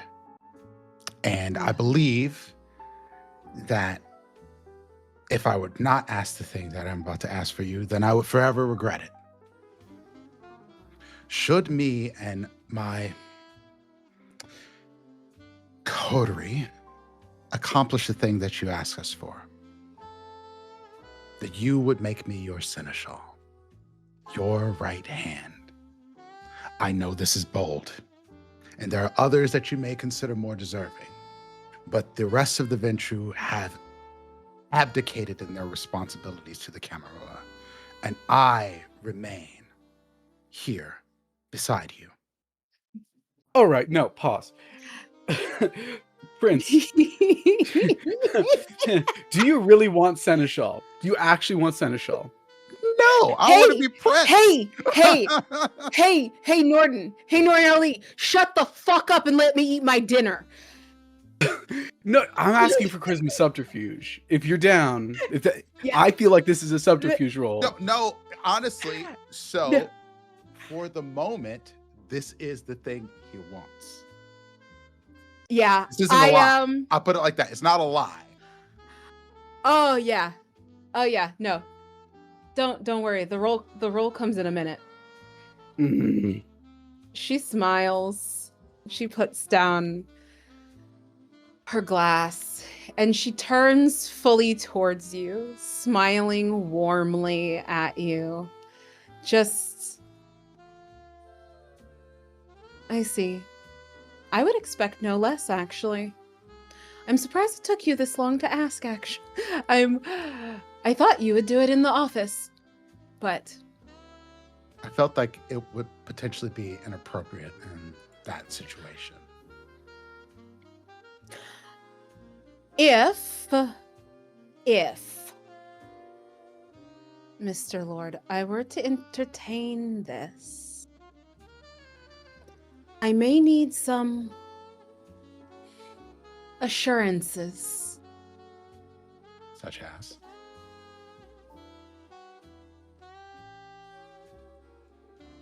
I am curious if our fates were to intertwine in some ways, would you still want to be my seneschal? Our fates were to intertwine.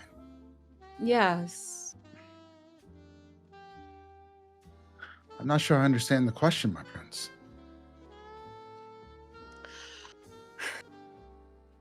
DeAndre Lord,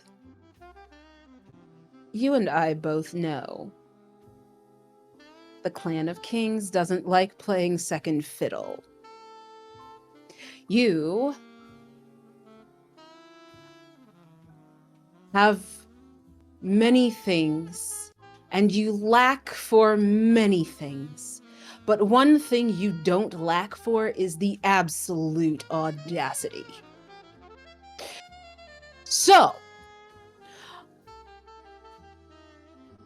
if you want to be my seneschal, I will want you to be fully loyal to me.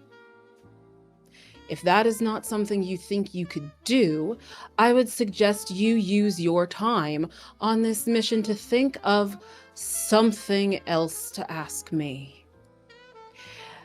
If you believe this is something you want and you want it now, then perhaps we should go somewhere private for a moment. Your Prince, choice. I would love nothing more. She's going to pick up the glass, and she's going to smile and turn and start, without another word, start walking back up the stairs. Do you follow? I follow. Okay. And we move back to the garden with the rest of the coterie. Smattering of people who have somehow been lumped together.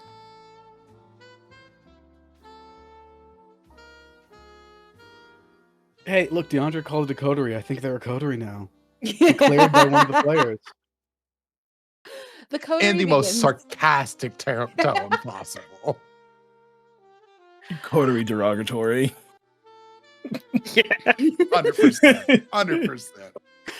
The coterie moves stuff? through the party and out from the main area into a space that is not as decorated, but it still is beautiful in its various ways. The paintings on the wall of this pathway, this hallway, are old and intricate. But you all are headed out to the gardens. The doors are already open, but there is no one out here. The South Garden is actually built on a parking lot, but you wouldn't be able to tell just by looking at it. It's sunken and scaled well. There's a beautiful reflecting pool in the middle of it, and surrounded by that are honey locust trees, covered in ivy, hedges. There are all these offshoots, these little spaces, these smaller gardens, one of which you're taken to, where a beautiful sculpture of what looks like bees around a hive, or maybe it's modern, it's really hard to tell. Something small, a bunch of small things around a big thing, stands central. Below, it says, Rebel Riley, 2019. As we get outside, I say to this person comes close to the Baroness, tell me, what weird and strange occurrences made you leave Montreal? Why? Can I be curious? The Sabbat fell, and what took its place, though I believed in it for a time, became worse. So I left. Although I still remain in some cases, my shipping industry is glorious, as you know. So would you rather Only have takes this- out a little notebook and starts jotting down notes of this story. Would you rather have this about then? No.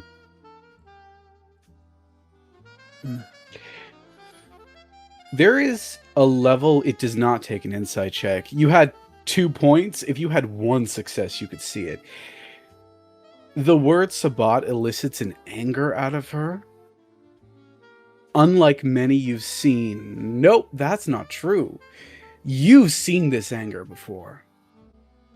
The anger of someone who's been enslaved. Well, that's good to hear. You've dealt with the Sabbat before, right?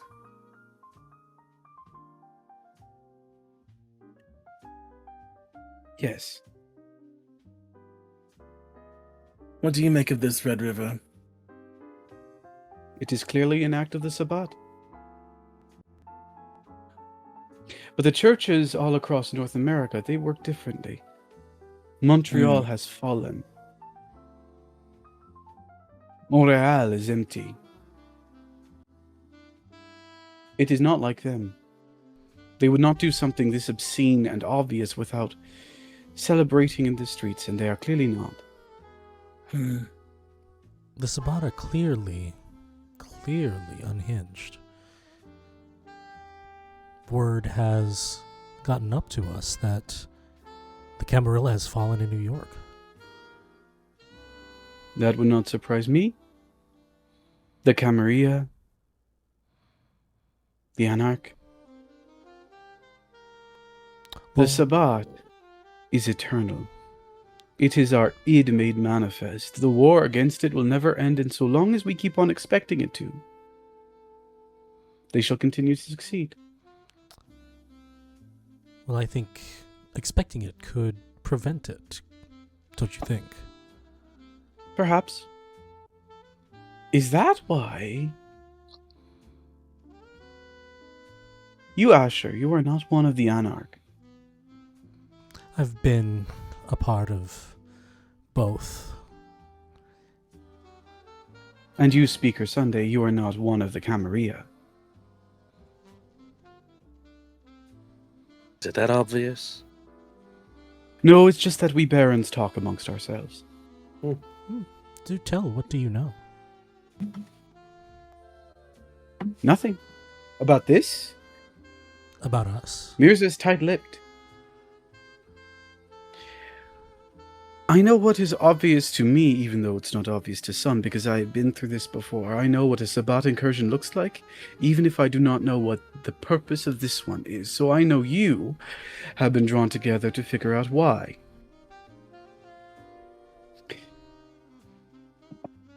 May I be blunt?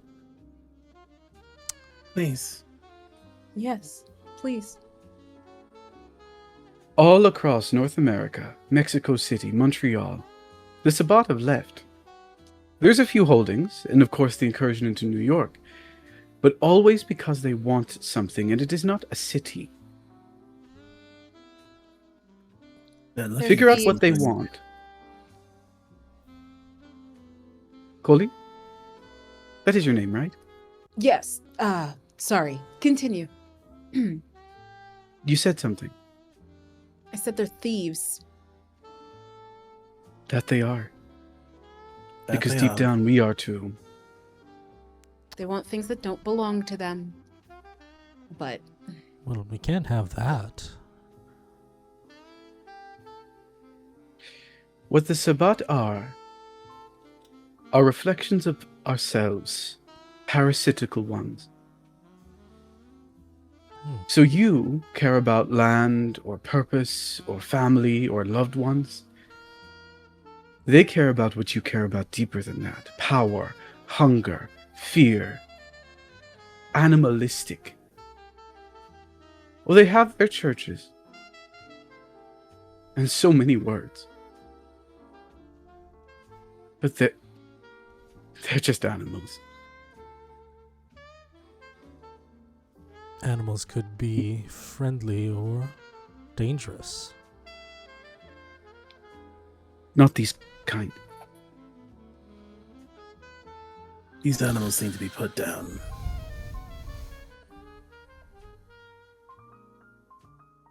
Tell me, if you were us, what would you do first?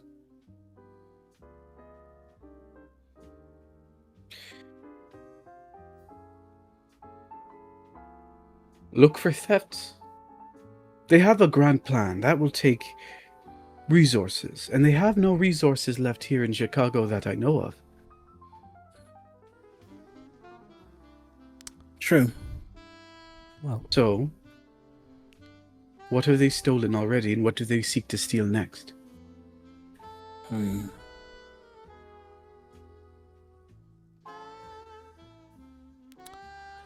That could be a good place to start. well, I'm concerned about stealing in my city. As you should be. Well, I don't want anybody putting me out of business, of course. is that your primary concern? Your business?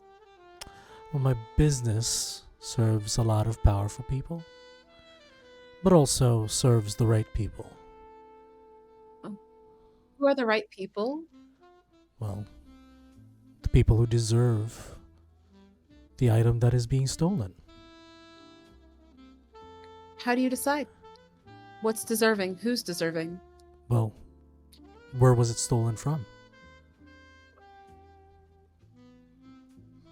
So, you are the type who would, if a priceless artifact came into your hands, you would return it to the people it belongs to? That is Free of exactly charge? what Asher does. Free of charge? No. No. Not to my experience, but yes, that is what Asher does. Of course, And if I'd they cannot spruce- pay? Well, someone can pay. If somebody needs to be screwed over for that to happen, then that's my job. But always, the person who deserves it gets the item.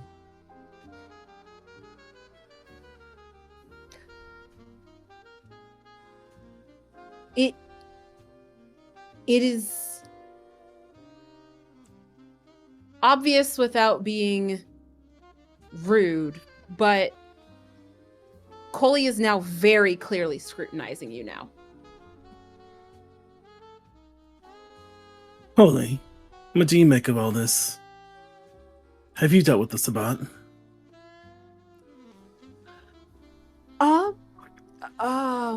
the way you all describe them, unfortunately, I believe I have, in fact, had the displeasure. I definitely think that this is dangerous and that whatever they're after probably should go back to, and looks directly at you, Asher, the people who deserve it. Exactly. Hopefully this whole incursion doesn't happen. It could be more dangerous to certain people than others. And I pointedly, for the first time, Asher kind of pulls down their glasses, and the first time you see eye to eye. It would be dangerous for someone with particular lineage to be found by the Sabbat. What kind of lineage is that? I don't know.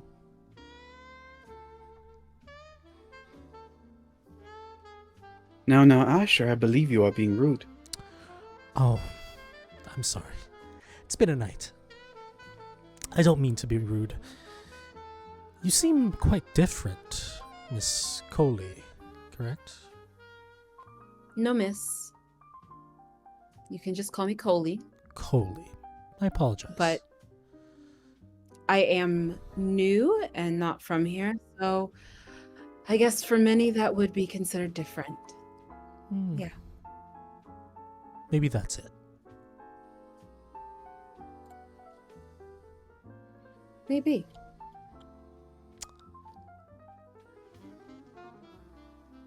I'm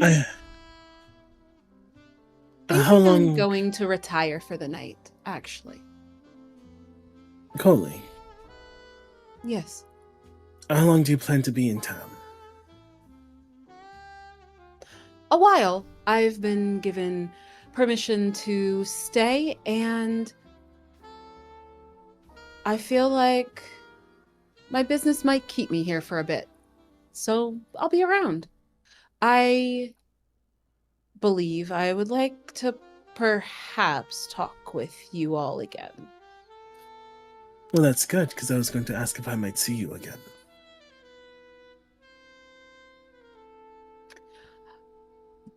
If you send word to Dr. Murphy, that's probably the swiftest way to get in touch with me while I establish myself. Me and Dr. Murphy have had business together. That would be nice. And if you ever need or find any artifacts that need to be returned to someone, I take out my card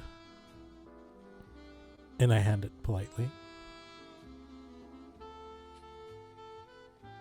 Coley hesitates for a moment and takes your card, looks at it and smiles and says,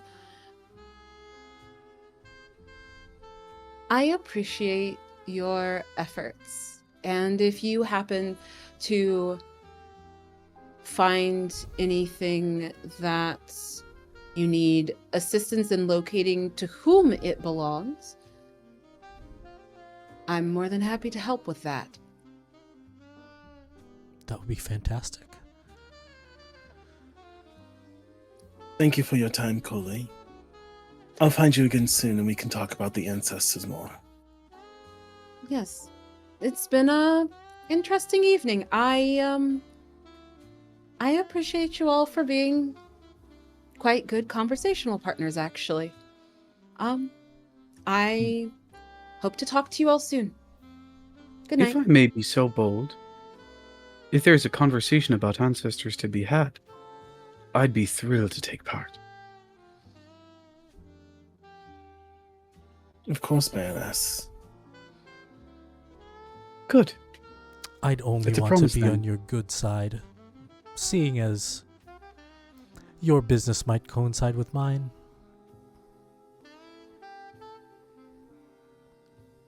Might be good to have a good relationship. I think I'll retire too. Good night, all of you. We'll see each other again.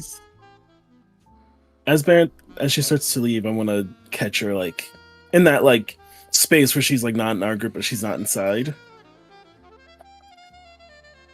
Mm-hmm. Baroness, a last word. A last word then. It's good to see you, alive and strong again. Been a century? It's been too long, my dear. But it is good to see your face. And I get close and I like for just her. I know no one's here, but I'm like, I still do the work that needs to be done. They will all pay.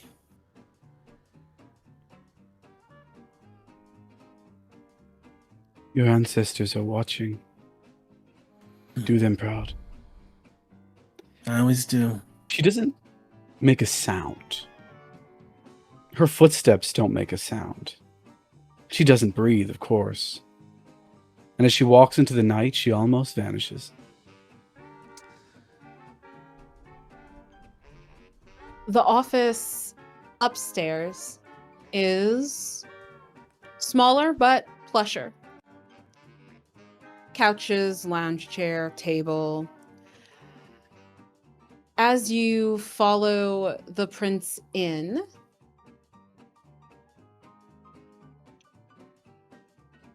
she grabs a knife and a vial and turns back to you. Put your vitae in the vial, Mr. Lord.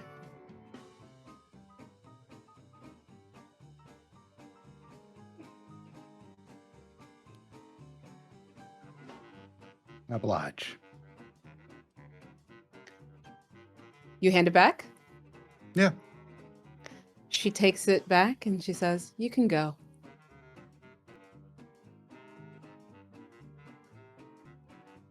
Do me proud. Nothing else. Seneschal. Perspective, Seneschal. I bow. Of course, my prince.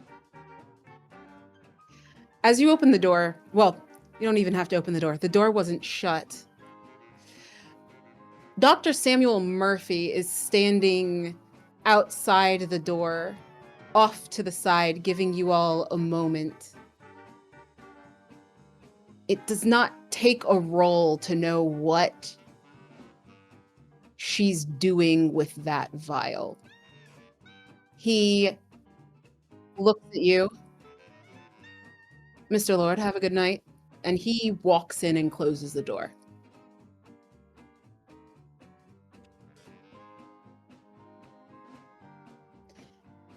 You all, do you meet back up or are you all still exploring Elysium? I think what I say to the two that are with me, I have one more person I should talk to. The only one. I am beginning to be a little more uncomfortable at Elysium. The more time that we spend here. I think I'll do another round and I might head out and maybe start investigations. What about you, Sunday? Is that the name? Speaker? Yeah, Sunday's easier. I think I saw a friend. I might go say hello. Speaking of which, and Sunday just sort of leans towards Lysander, not like up in her space, but just quieter. Your friend smells interesting. What do you mean?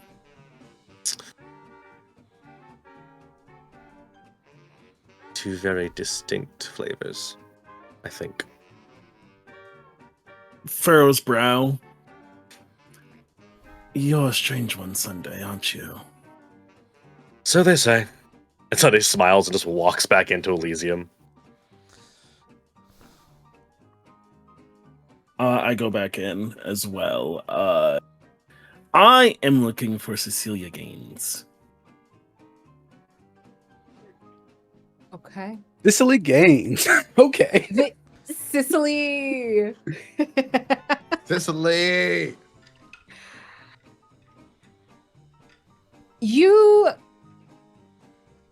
There's been some dispersion.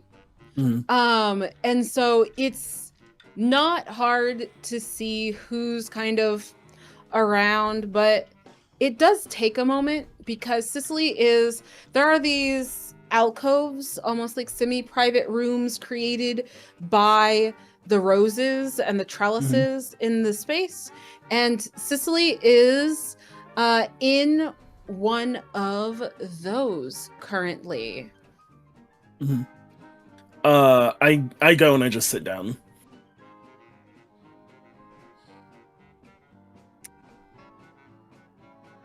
Hello. Good evening, Cicely. How are you?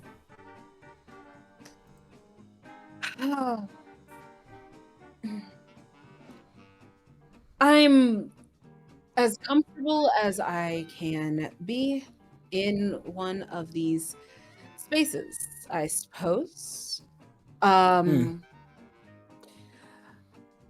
What can I do for you? I'm assuming you have a piece of business for me. The Red River.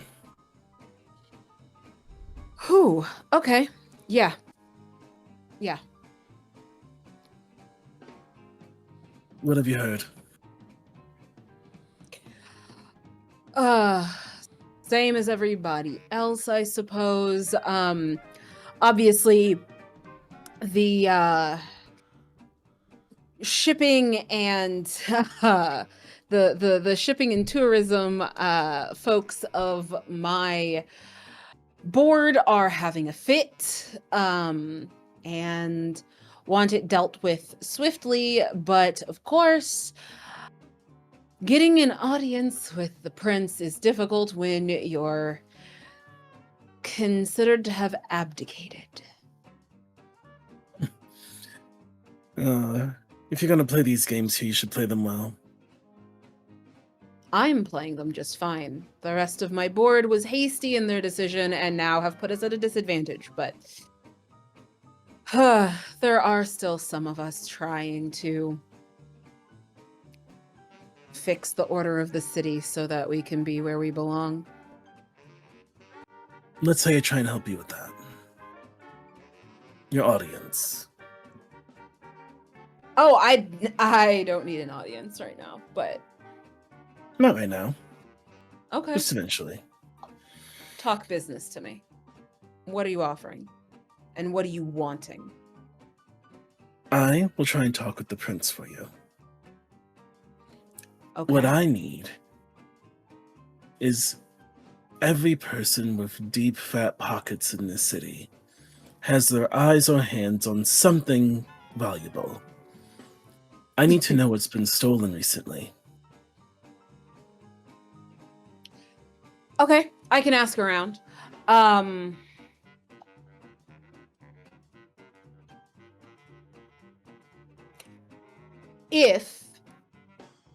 If you arrange a meeting, I need lead time.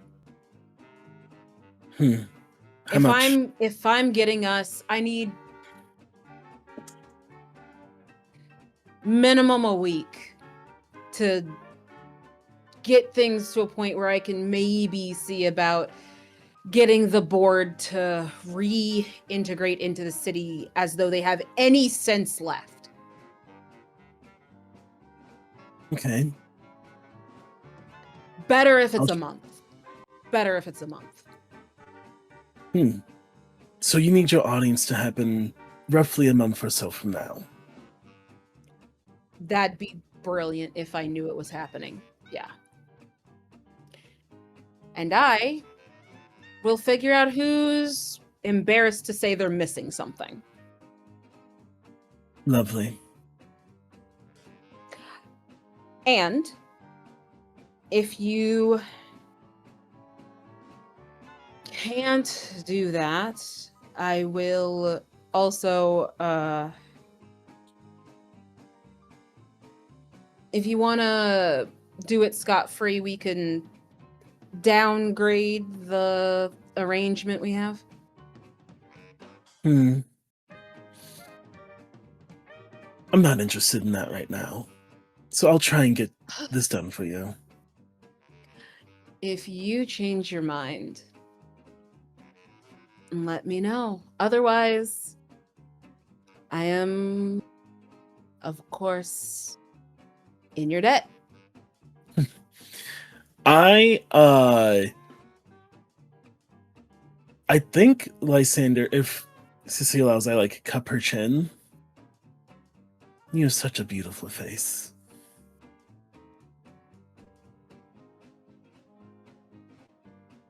Thanks. Thank you. I hope you have a fantastic evening from this point forward. I'll be in touch. I'm sure. Oh, free word of advice. You're going to be working with DeAndre. Don't remind me. And flattery will help. He's not that bad. I do like the I raise thing.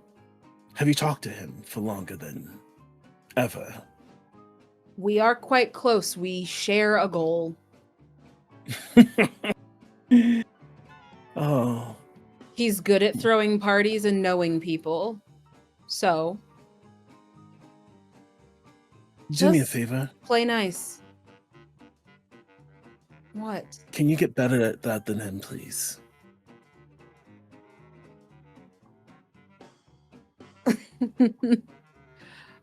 I'll work on it. But Thank you. I am trying to assist you.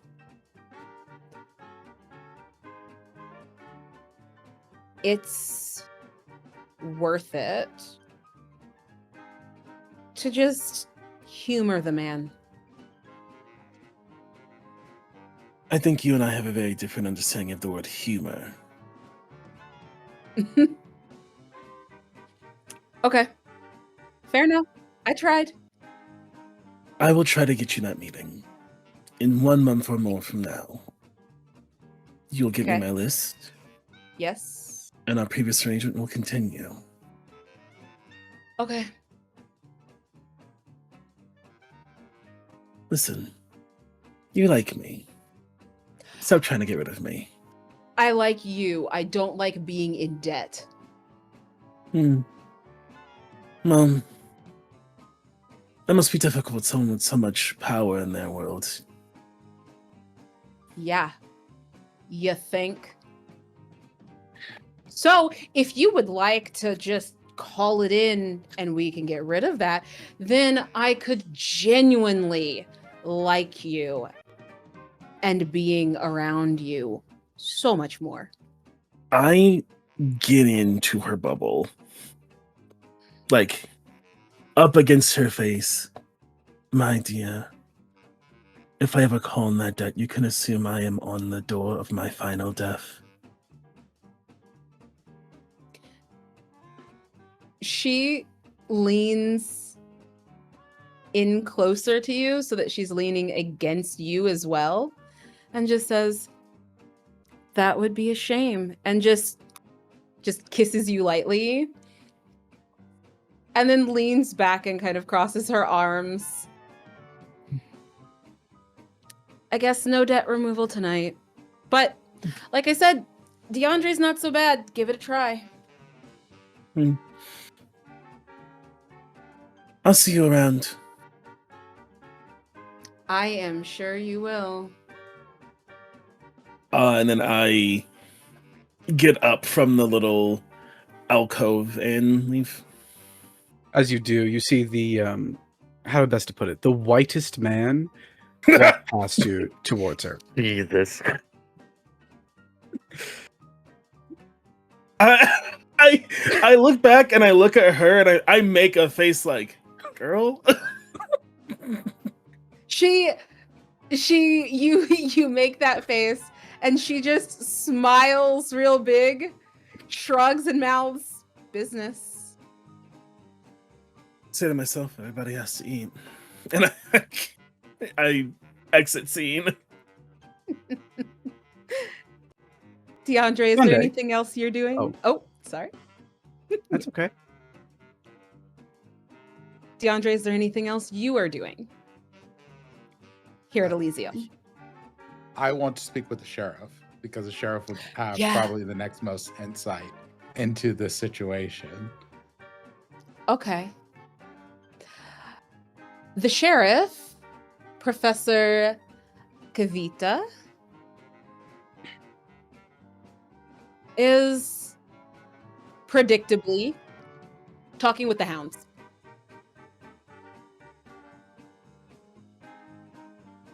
Asher and Sunday, as you enter, you see DeAndre walking up to. Well, Asher, you know the hounds, and Sunday, you saw them outside. The Dannies. Dans. Danya, it doesn't really matter.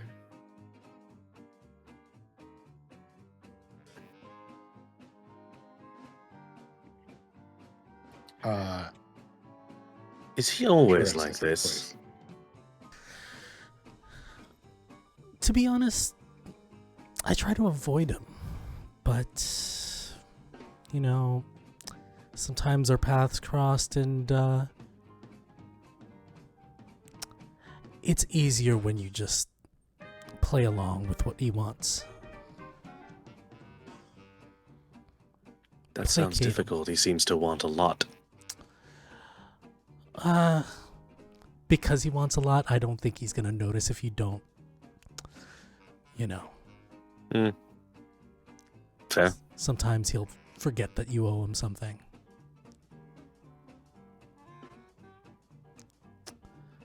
The professor is an Indian man. Is an Indian man, and looks a bit squirrely. You know, he's got hair that's already faded to gray and tight to his head, and a very 5 o'clock shadow that's mostly white, mostly salt, not much pepper left.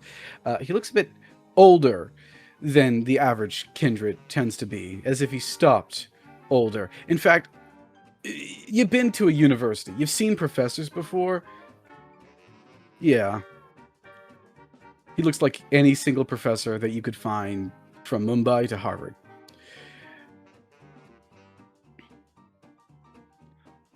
Professor, Sheriff, do you have a moment? Yes, Mr. Lord, I can give you a moment. You two just do what you do. Speak. How are you this evening? The man's back curves a little bit as he looks at you, squinting through his glasses, just judging you up and down. If this is a real question that you're asking, if it's just, you know, something to say, fine. Danny is still The Danielle is icebreaker still small nearby. talk sort of situation. Mhm. I am a venture. I know. If you would like me to skip the small talk, then I can. Please. You're the sheriff of this city, and I am going to assume you're aware of the situation that I find myself in this evening, yes?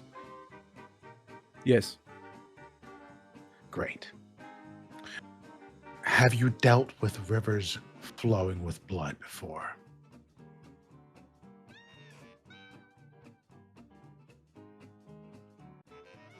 Directly? No. However, it's not the first time it has happened, nor are we the first city it has happened to. Understood. I am simply reaching out to you for your insight. Given your prestigious position, I feel that it would behoove me to ask if there's particulars that you could provide me and my coterie to help us Well, here's accomplish a our particular- mission more You- efficiently. Maybe say it with less ire in your mouth. You cannot help but hear Danielle giggle from a couple steps away. I do not mean to say it with such ire, but it is somewhat grating to find myself dealing with the Anarchs in such close, intimate connections. And while I would do what my prince asks of me without question, I cannot feign that I am not slightly annoyed.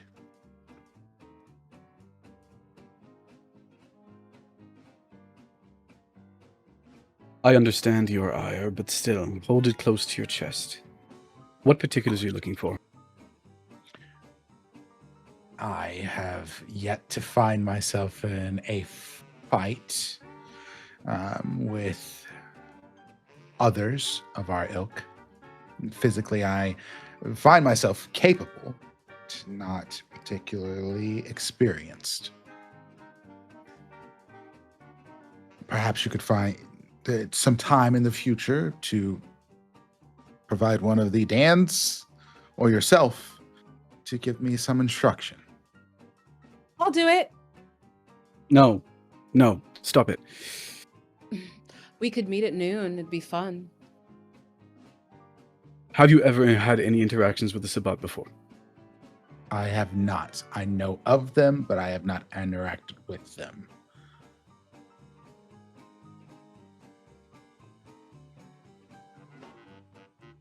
What do you want, DeAndre? That's not a... I'm not changing the subject. What do you want?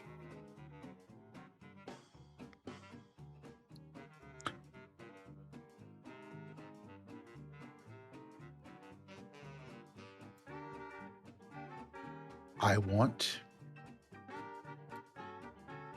to bring my clan back into prominence.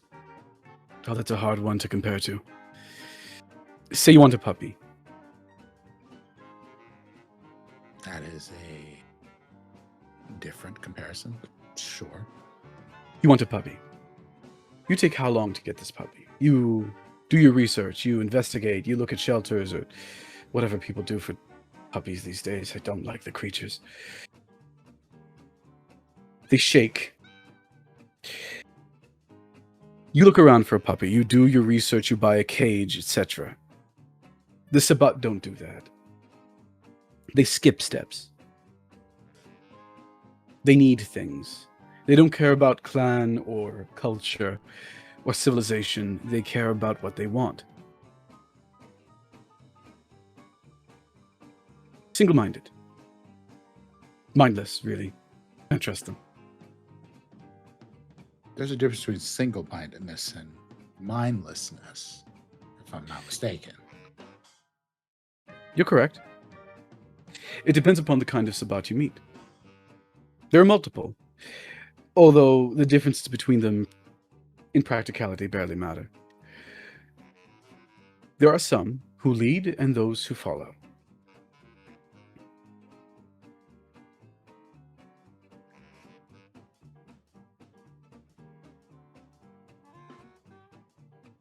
So cut off the leader's head. And perhaps those who follow go away. Go away, no. No, they will lash out, drink blood, kill kind, but that can all be avoided and handled, so it doesn't matter. Cut off the head, the snakes will scatter, and whatever messes they make, we can clean up quite easily. But yes, cut off the head. Let's find the leaders. Good advice. If I were you, I would ask yourself, what does Chicago hold for one of these things? That is the question I've been trying to answer. Why would they want here, of all places, other than ample food sources? It is the question that you and your compatriots were chosen for. We don't know. I wish we did. Then we would have had to done away with this nonsense. Handled it ourselves. Fair enough.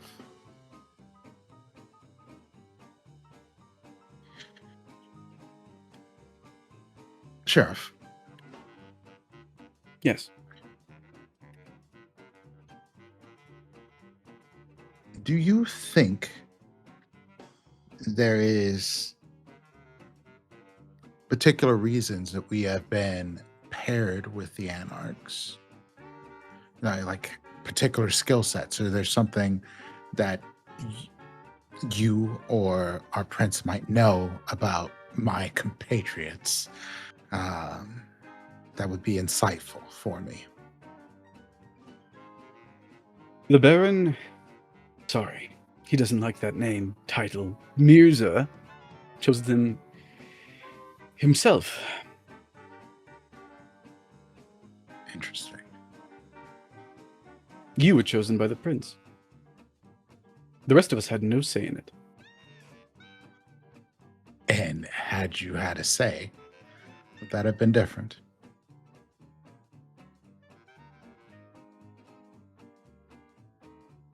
Bluntly, DeAndre, I think you have designs. And those designs are not designs I trust for a matter like this. I hope to be wrong.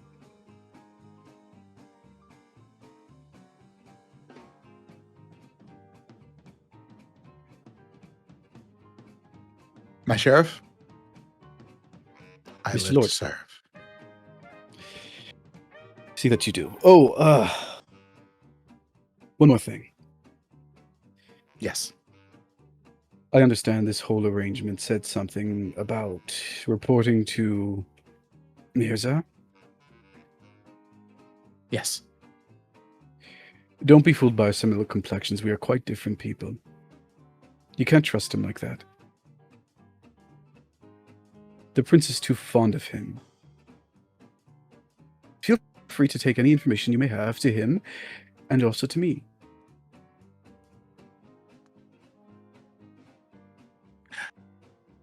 My sheriff, of course. Though I would ask, how would this benefit me?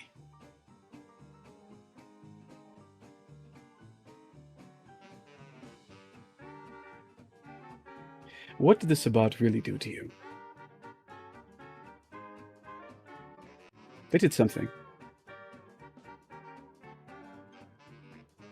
Take someone you love, kill someone you hated, stole a bauble or two.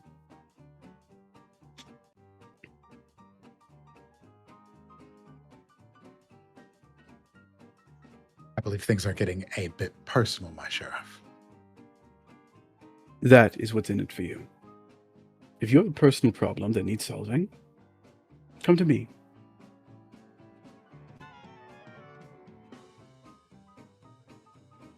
Fair enough. I appreciate your advice and your wisdom. DeAndre, can I get you to roll wits awareness just really fast for me? Well, of course. Just really fast wits and awareness check for no reason whatsoever. None, no reason, not in the slightest. No reason. Just before we start wrapping up, I just need to see something. Okay. All right.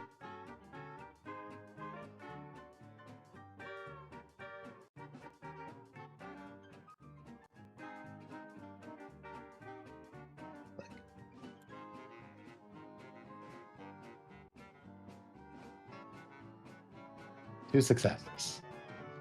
You know what? I'm Solid. blow some willpower. I'm blow some willpower. Why not? It's a good idea. 3 successes. Okay, you're good.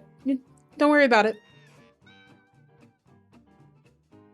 Feels like real hater energy, and I don't appreciate it. I'm real sorry. Three is a great number, just not the one I was looking for.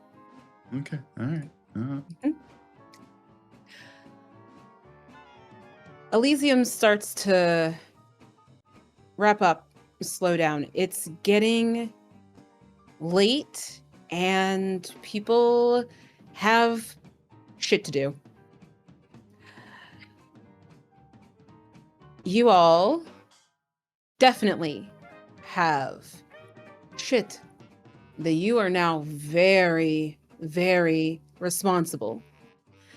as Elysium starts to empty and the end of your time here looms,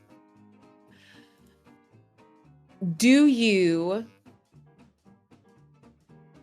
talk? Do you leave together to talk? Do you leave separately? What do we see as the coterie is some of the last people left here? Go ahead. Lysander, I think, sort of looks at like whoever, I guess like the members of the coterie, and says, "I'll be waiting outside for whoever wants to move together this evening." And she heads to the front. I think a little catch up would help us a lot moving forward.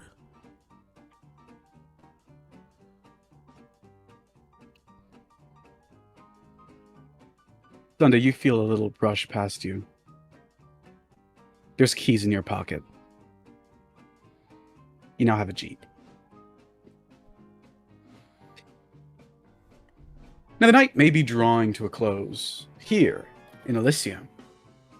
But in other places, well, the night's just beginning. There's the tinkle of a door. Someone tries to break in. And the crash of glass. The consequences of that won't be heard tonight. At least not right now. Instead, we go back. Far away back.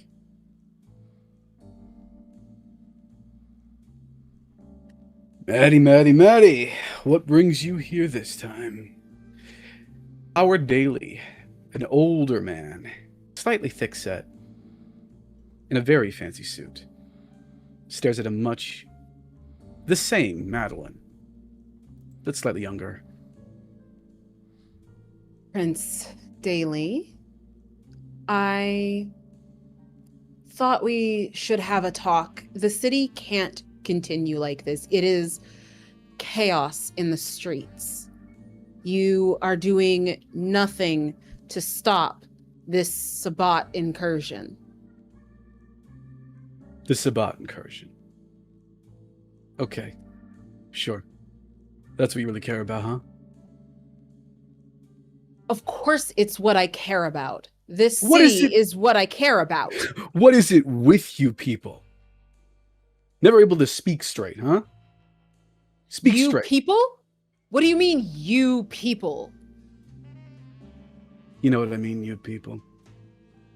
You raggedy bastard.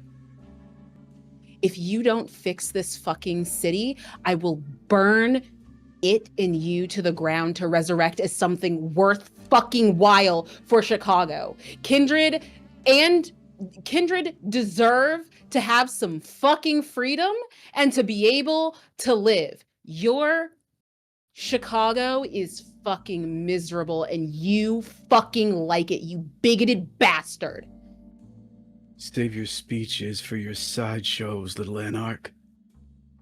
You and your boy toy can do what they want.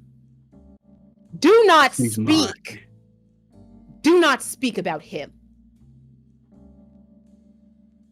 We are having a conversation here. You and I. Petty fucking potshots mean nothing here. I am asking you to work with me to do something here. And if you want to be an obstacle, I will find someone who will work with me. There's the door, Maddie. See yourself out.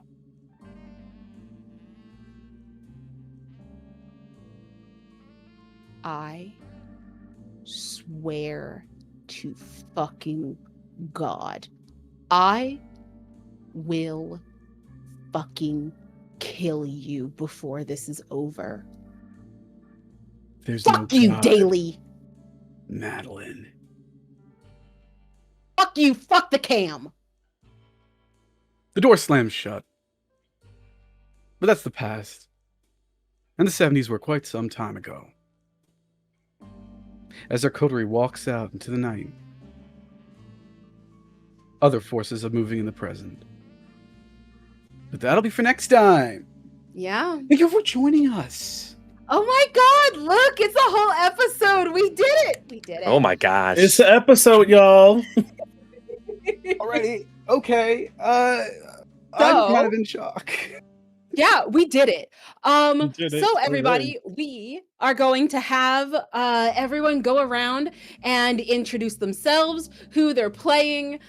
Some of them have already some of them is really clear what clan they're playing, so you can share your clan if you have disclosed it so far.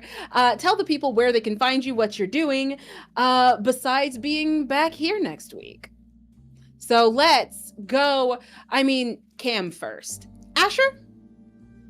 What's up? How's it going? My name is Fabian. I produced today. I'm also playing Asher. Hasn't been revealed what clan I was, so we're gonna leave it. We're gonna leave it to that. Whatever your fucking guess is. Yeah, keep guessing. You can find me at dread dash or underscore herring. It changes depending on where you're at. But if you just want the links, dread underscore herring and the link tree, and it'll lead you everywhere. Start playing games, the game that I'm designing. If you want to support me in my move, there's a lot of things. But yeah, this is the only thing I'm doing so far. And it's a lot of fun. So yeah.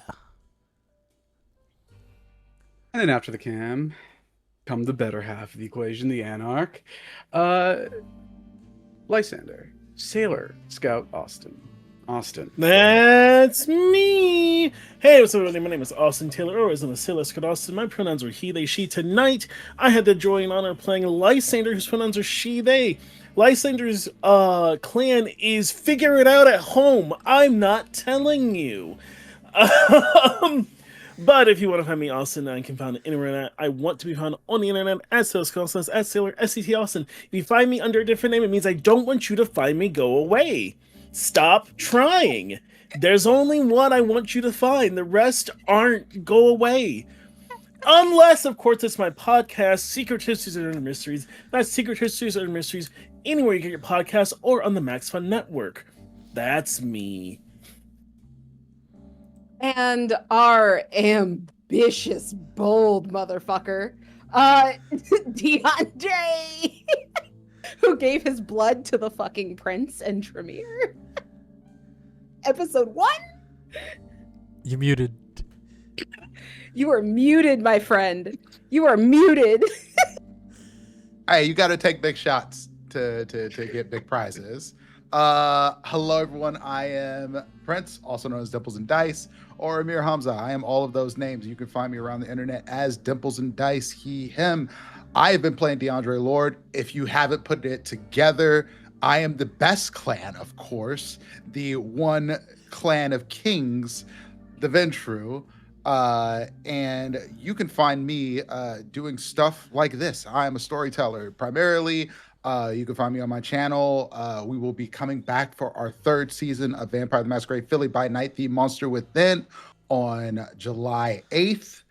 Be our 3rd season. This is a all newly embraced Kindred game where they are going through it in the Camarilla, like going all the way through it.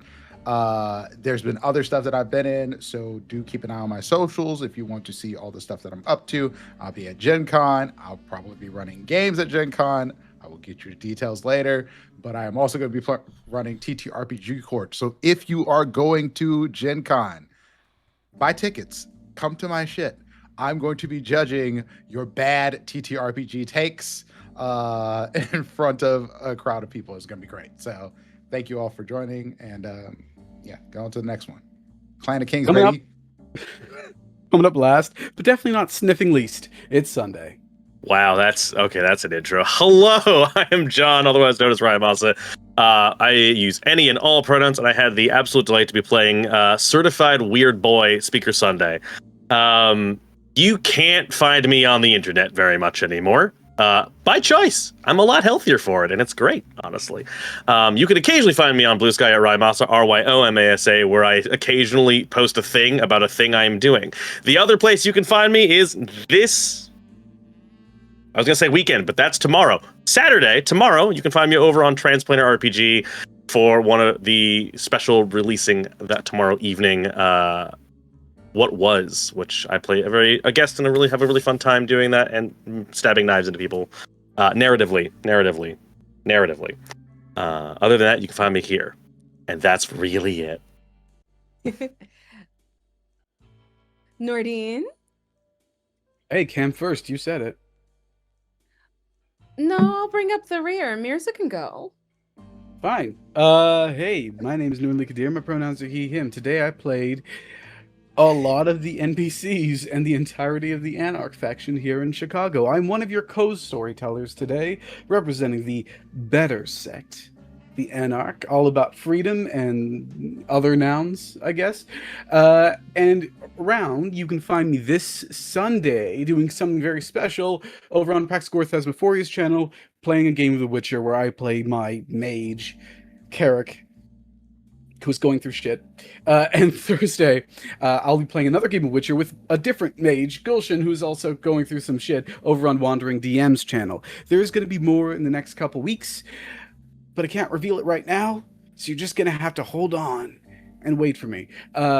It's very exciting. I'm in a ton of games at once. This was the first time I've story-told anything on stream, so I'm very, very happy and very, very proud. And I'm very thankful to our producer, Fabs, to Bad House, and to my co-ST, Cassie. Lamia, go ahead. Your turn. Hi, I'm Lamia. I've been your Camarilla storyteller. And particularly Prince Madeline de Priest, formerly known as Baron Madeline de Priest.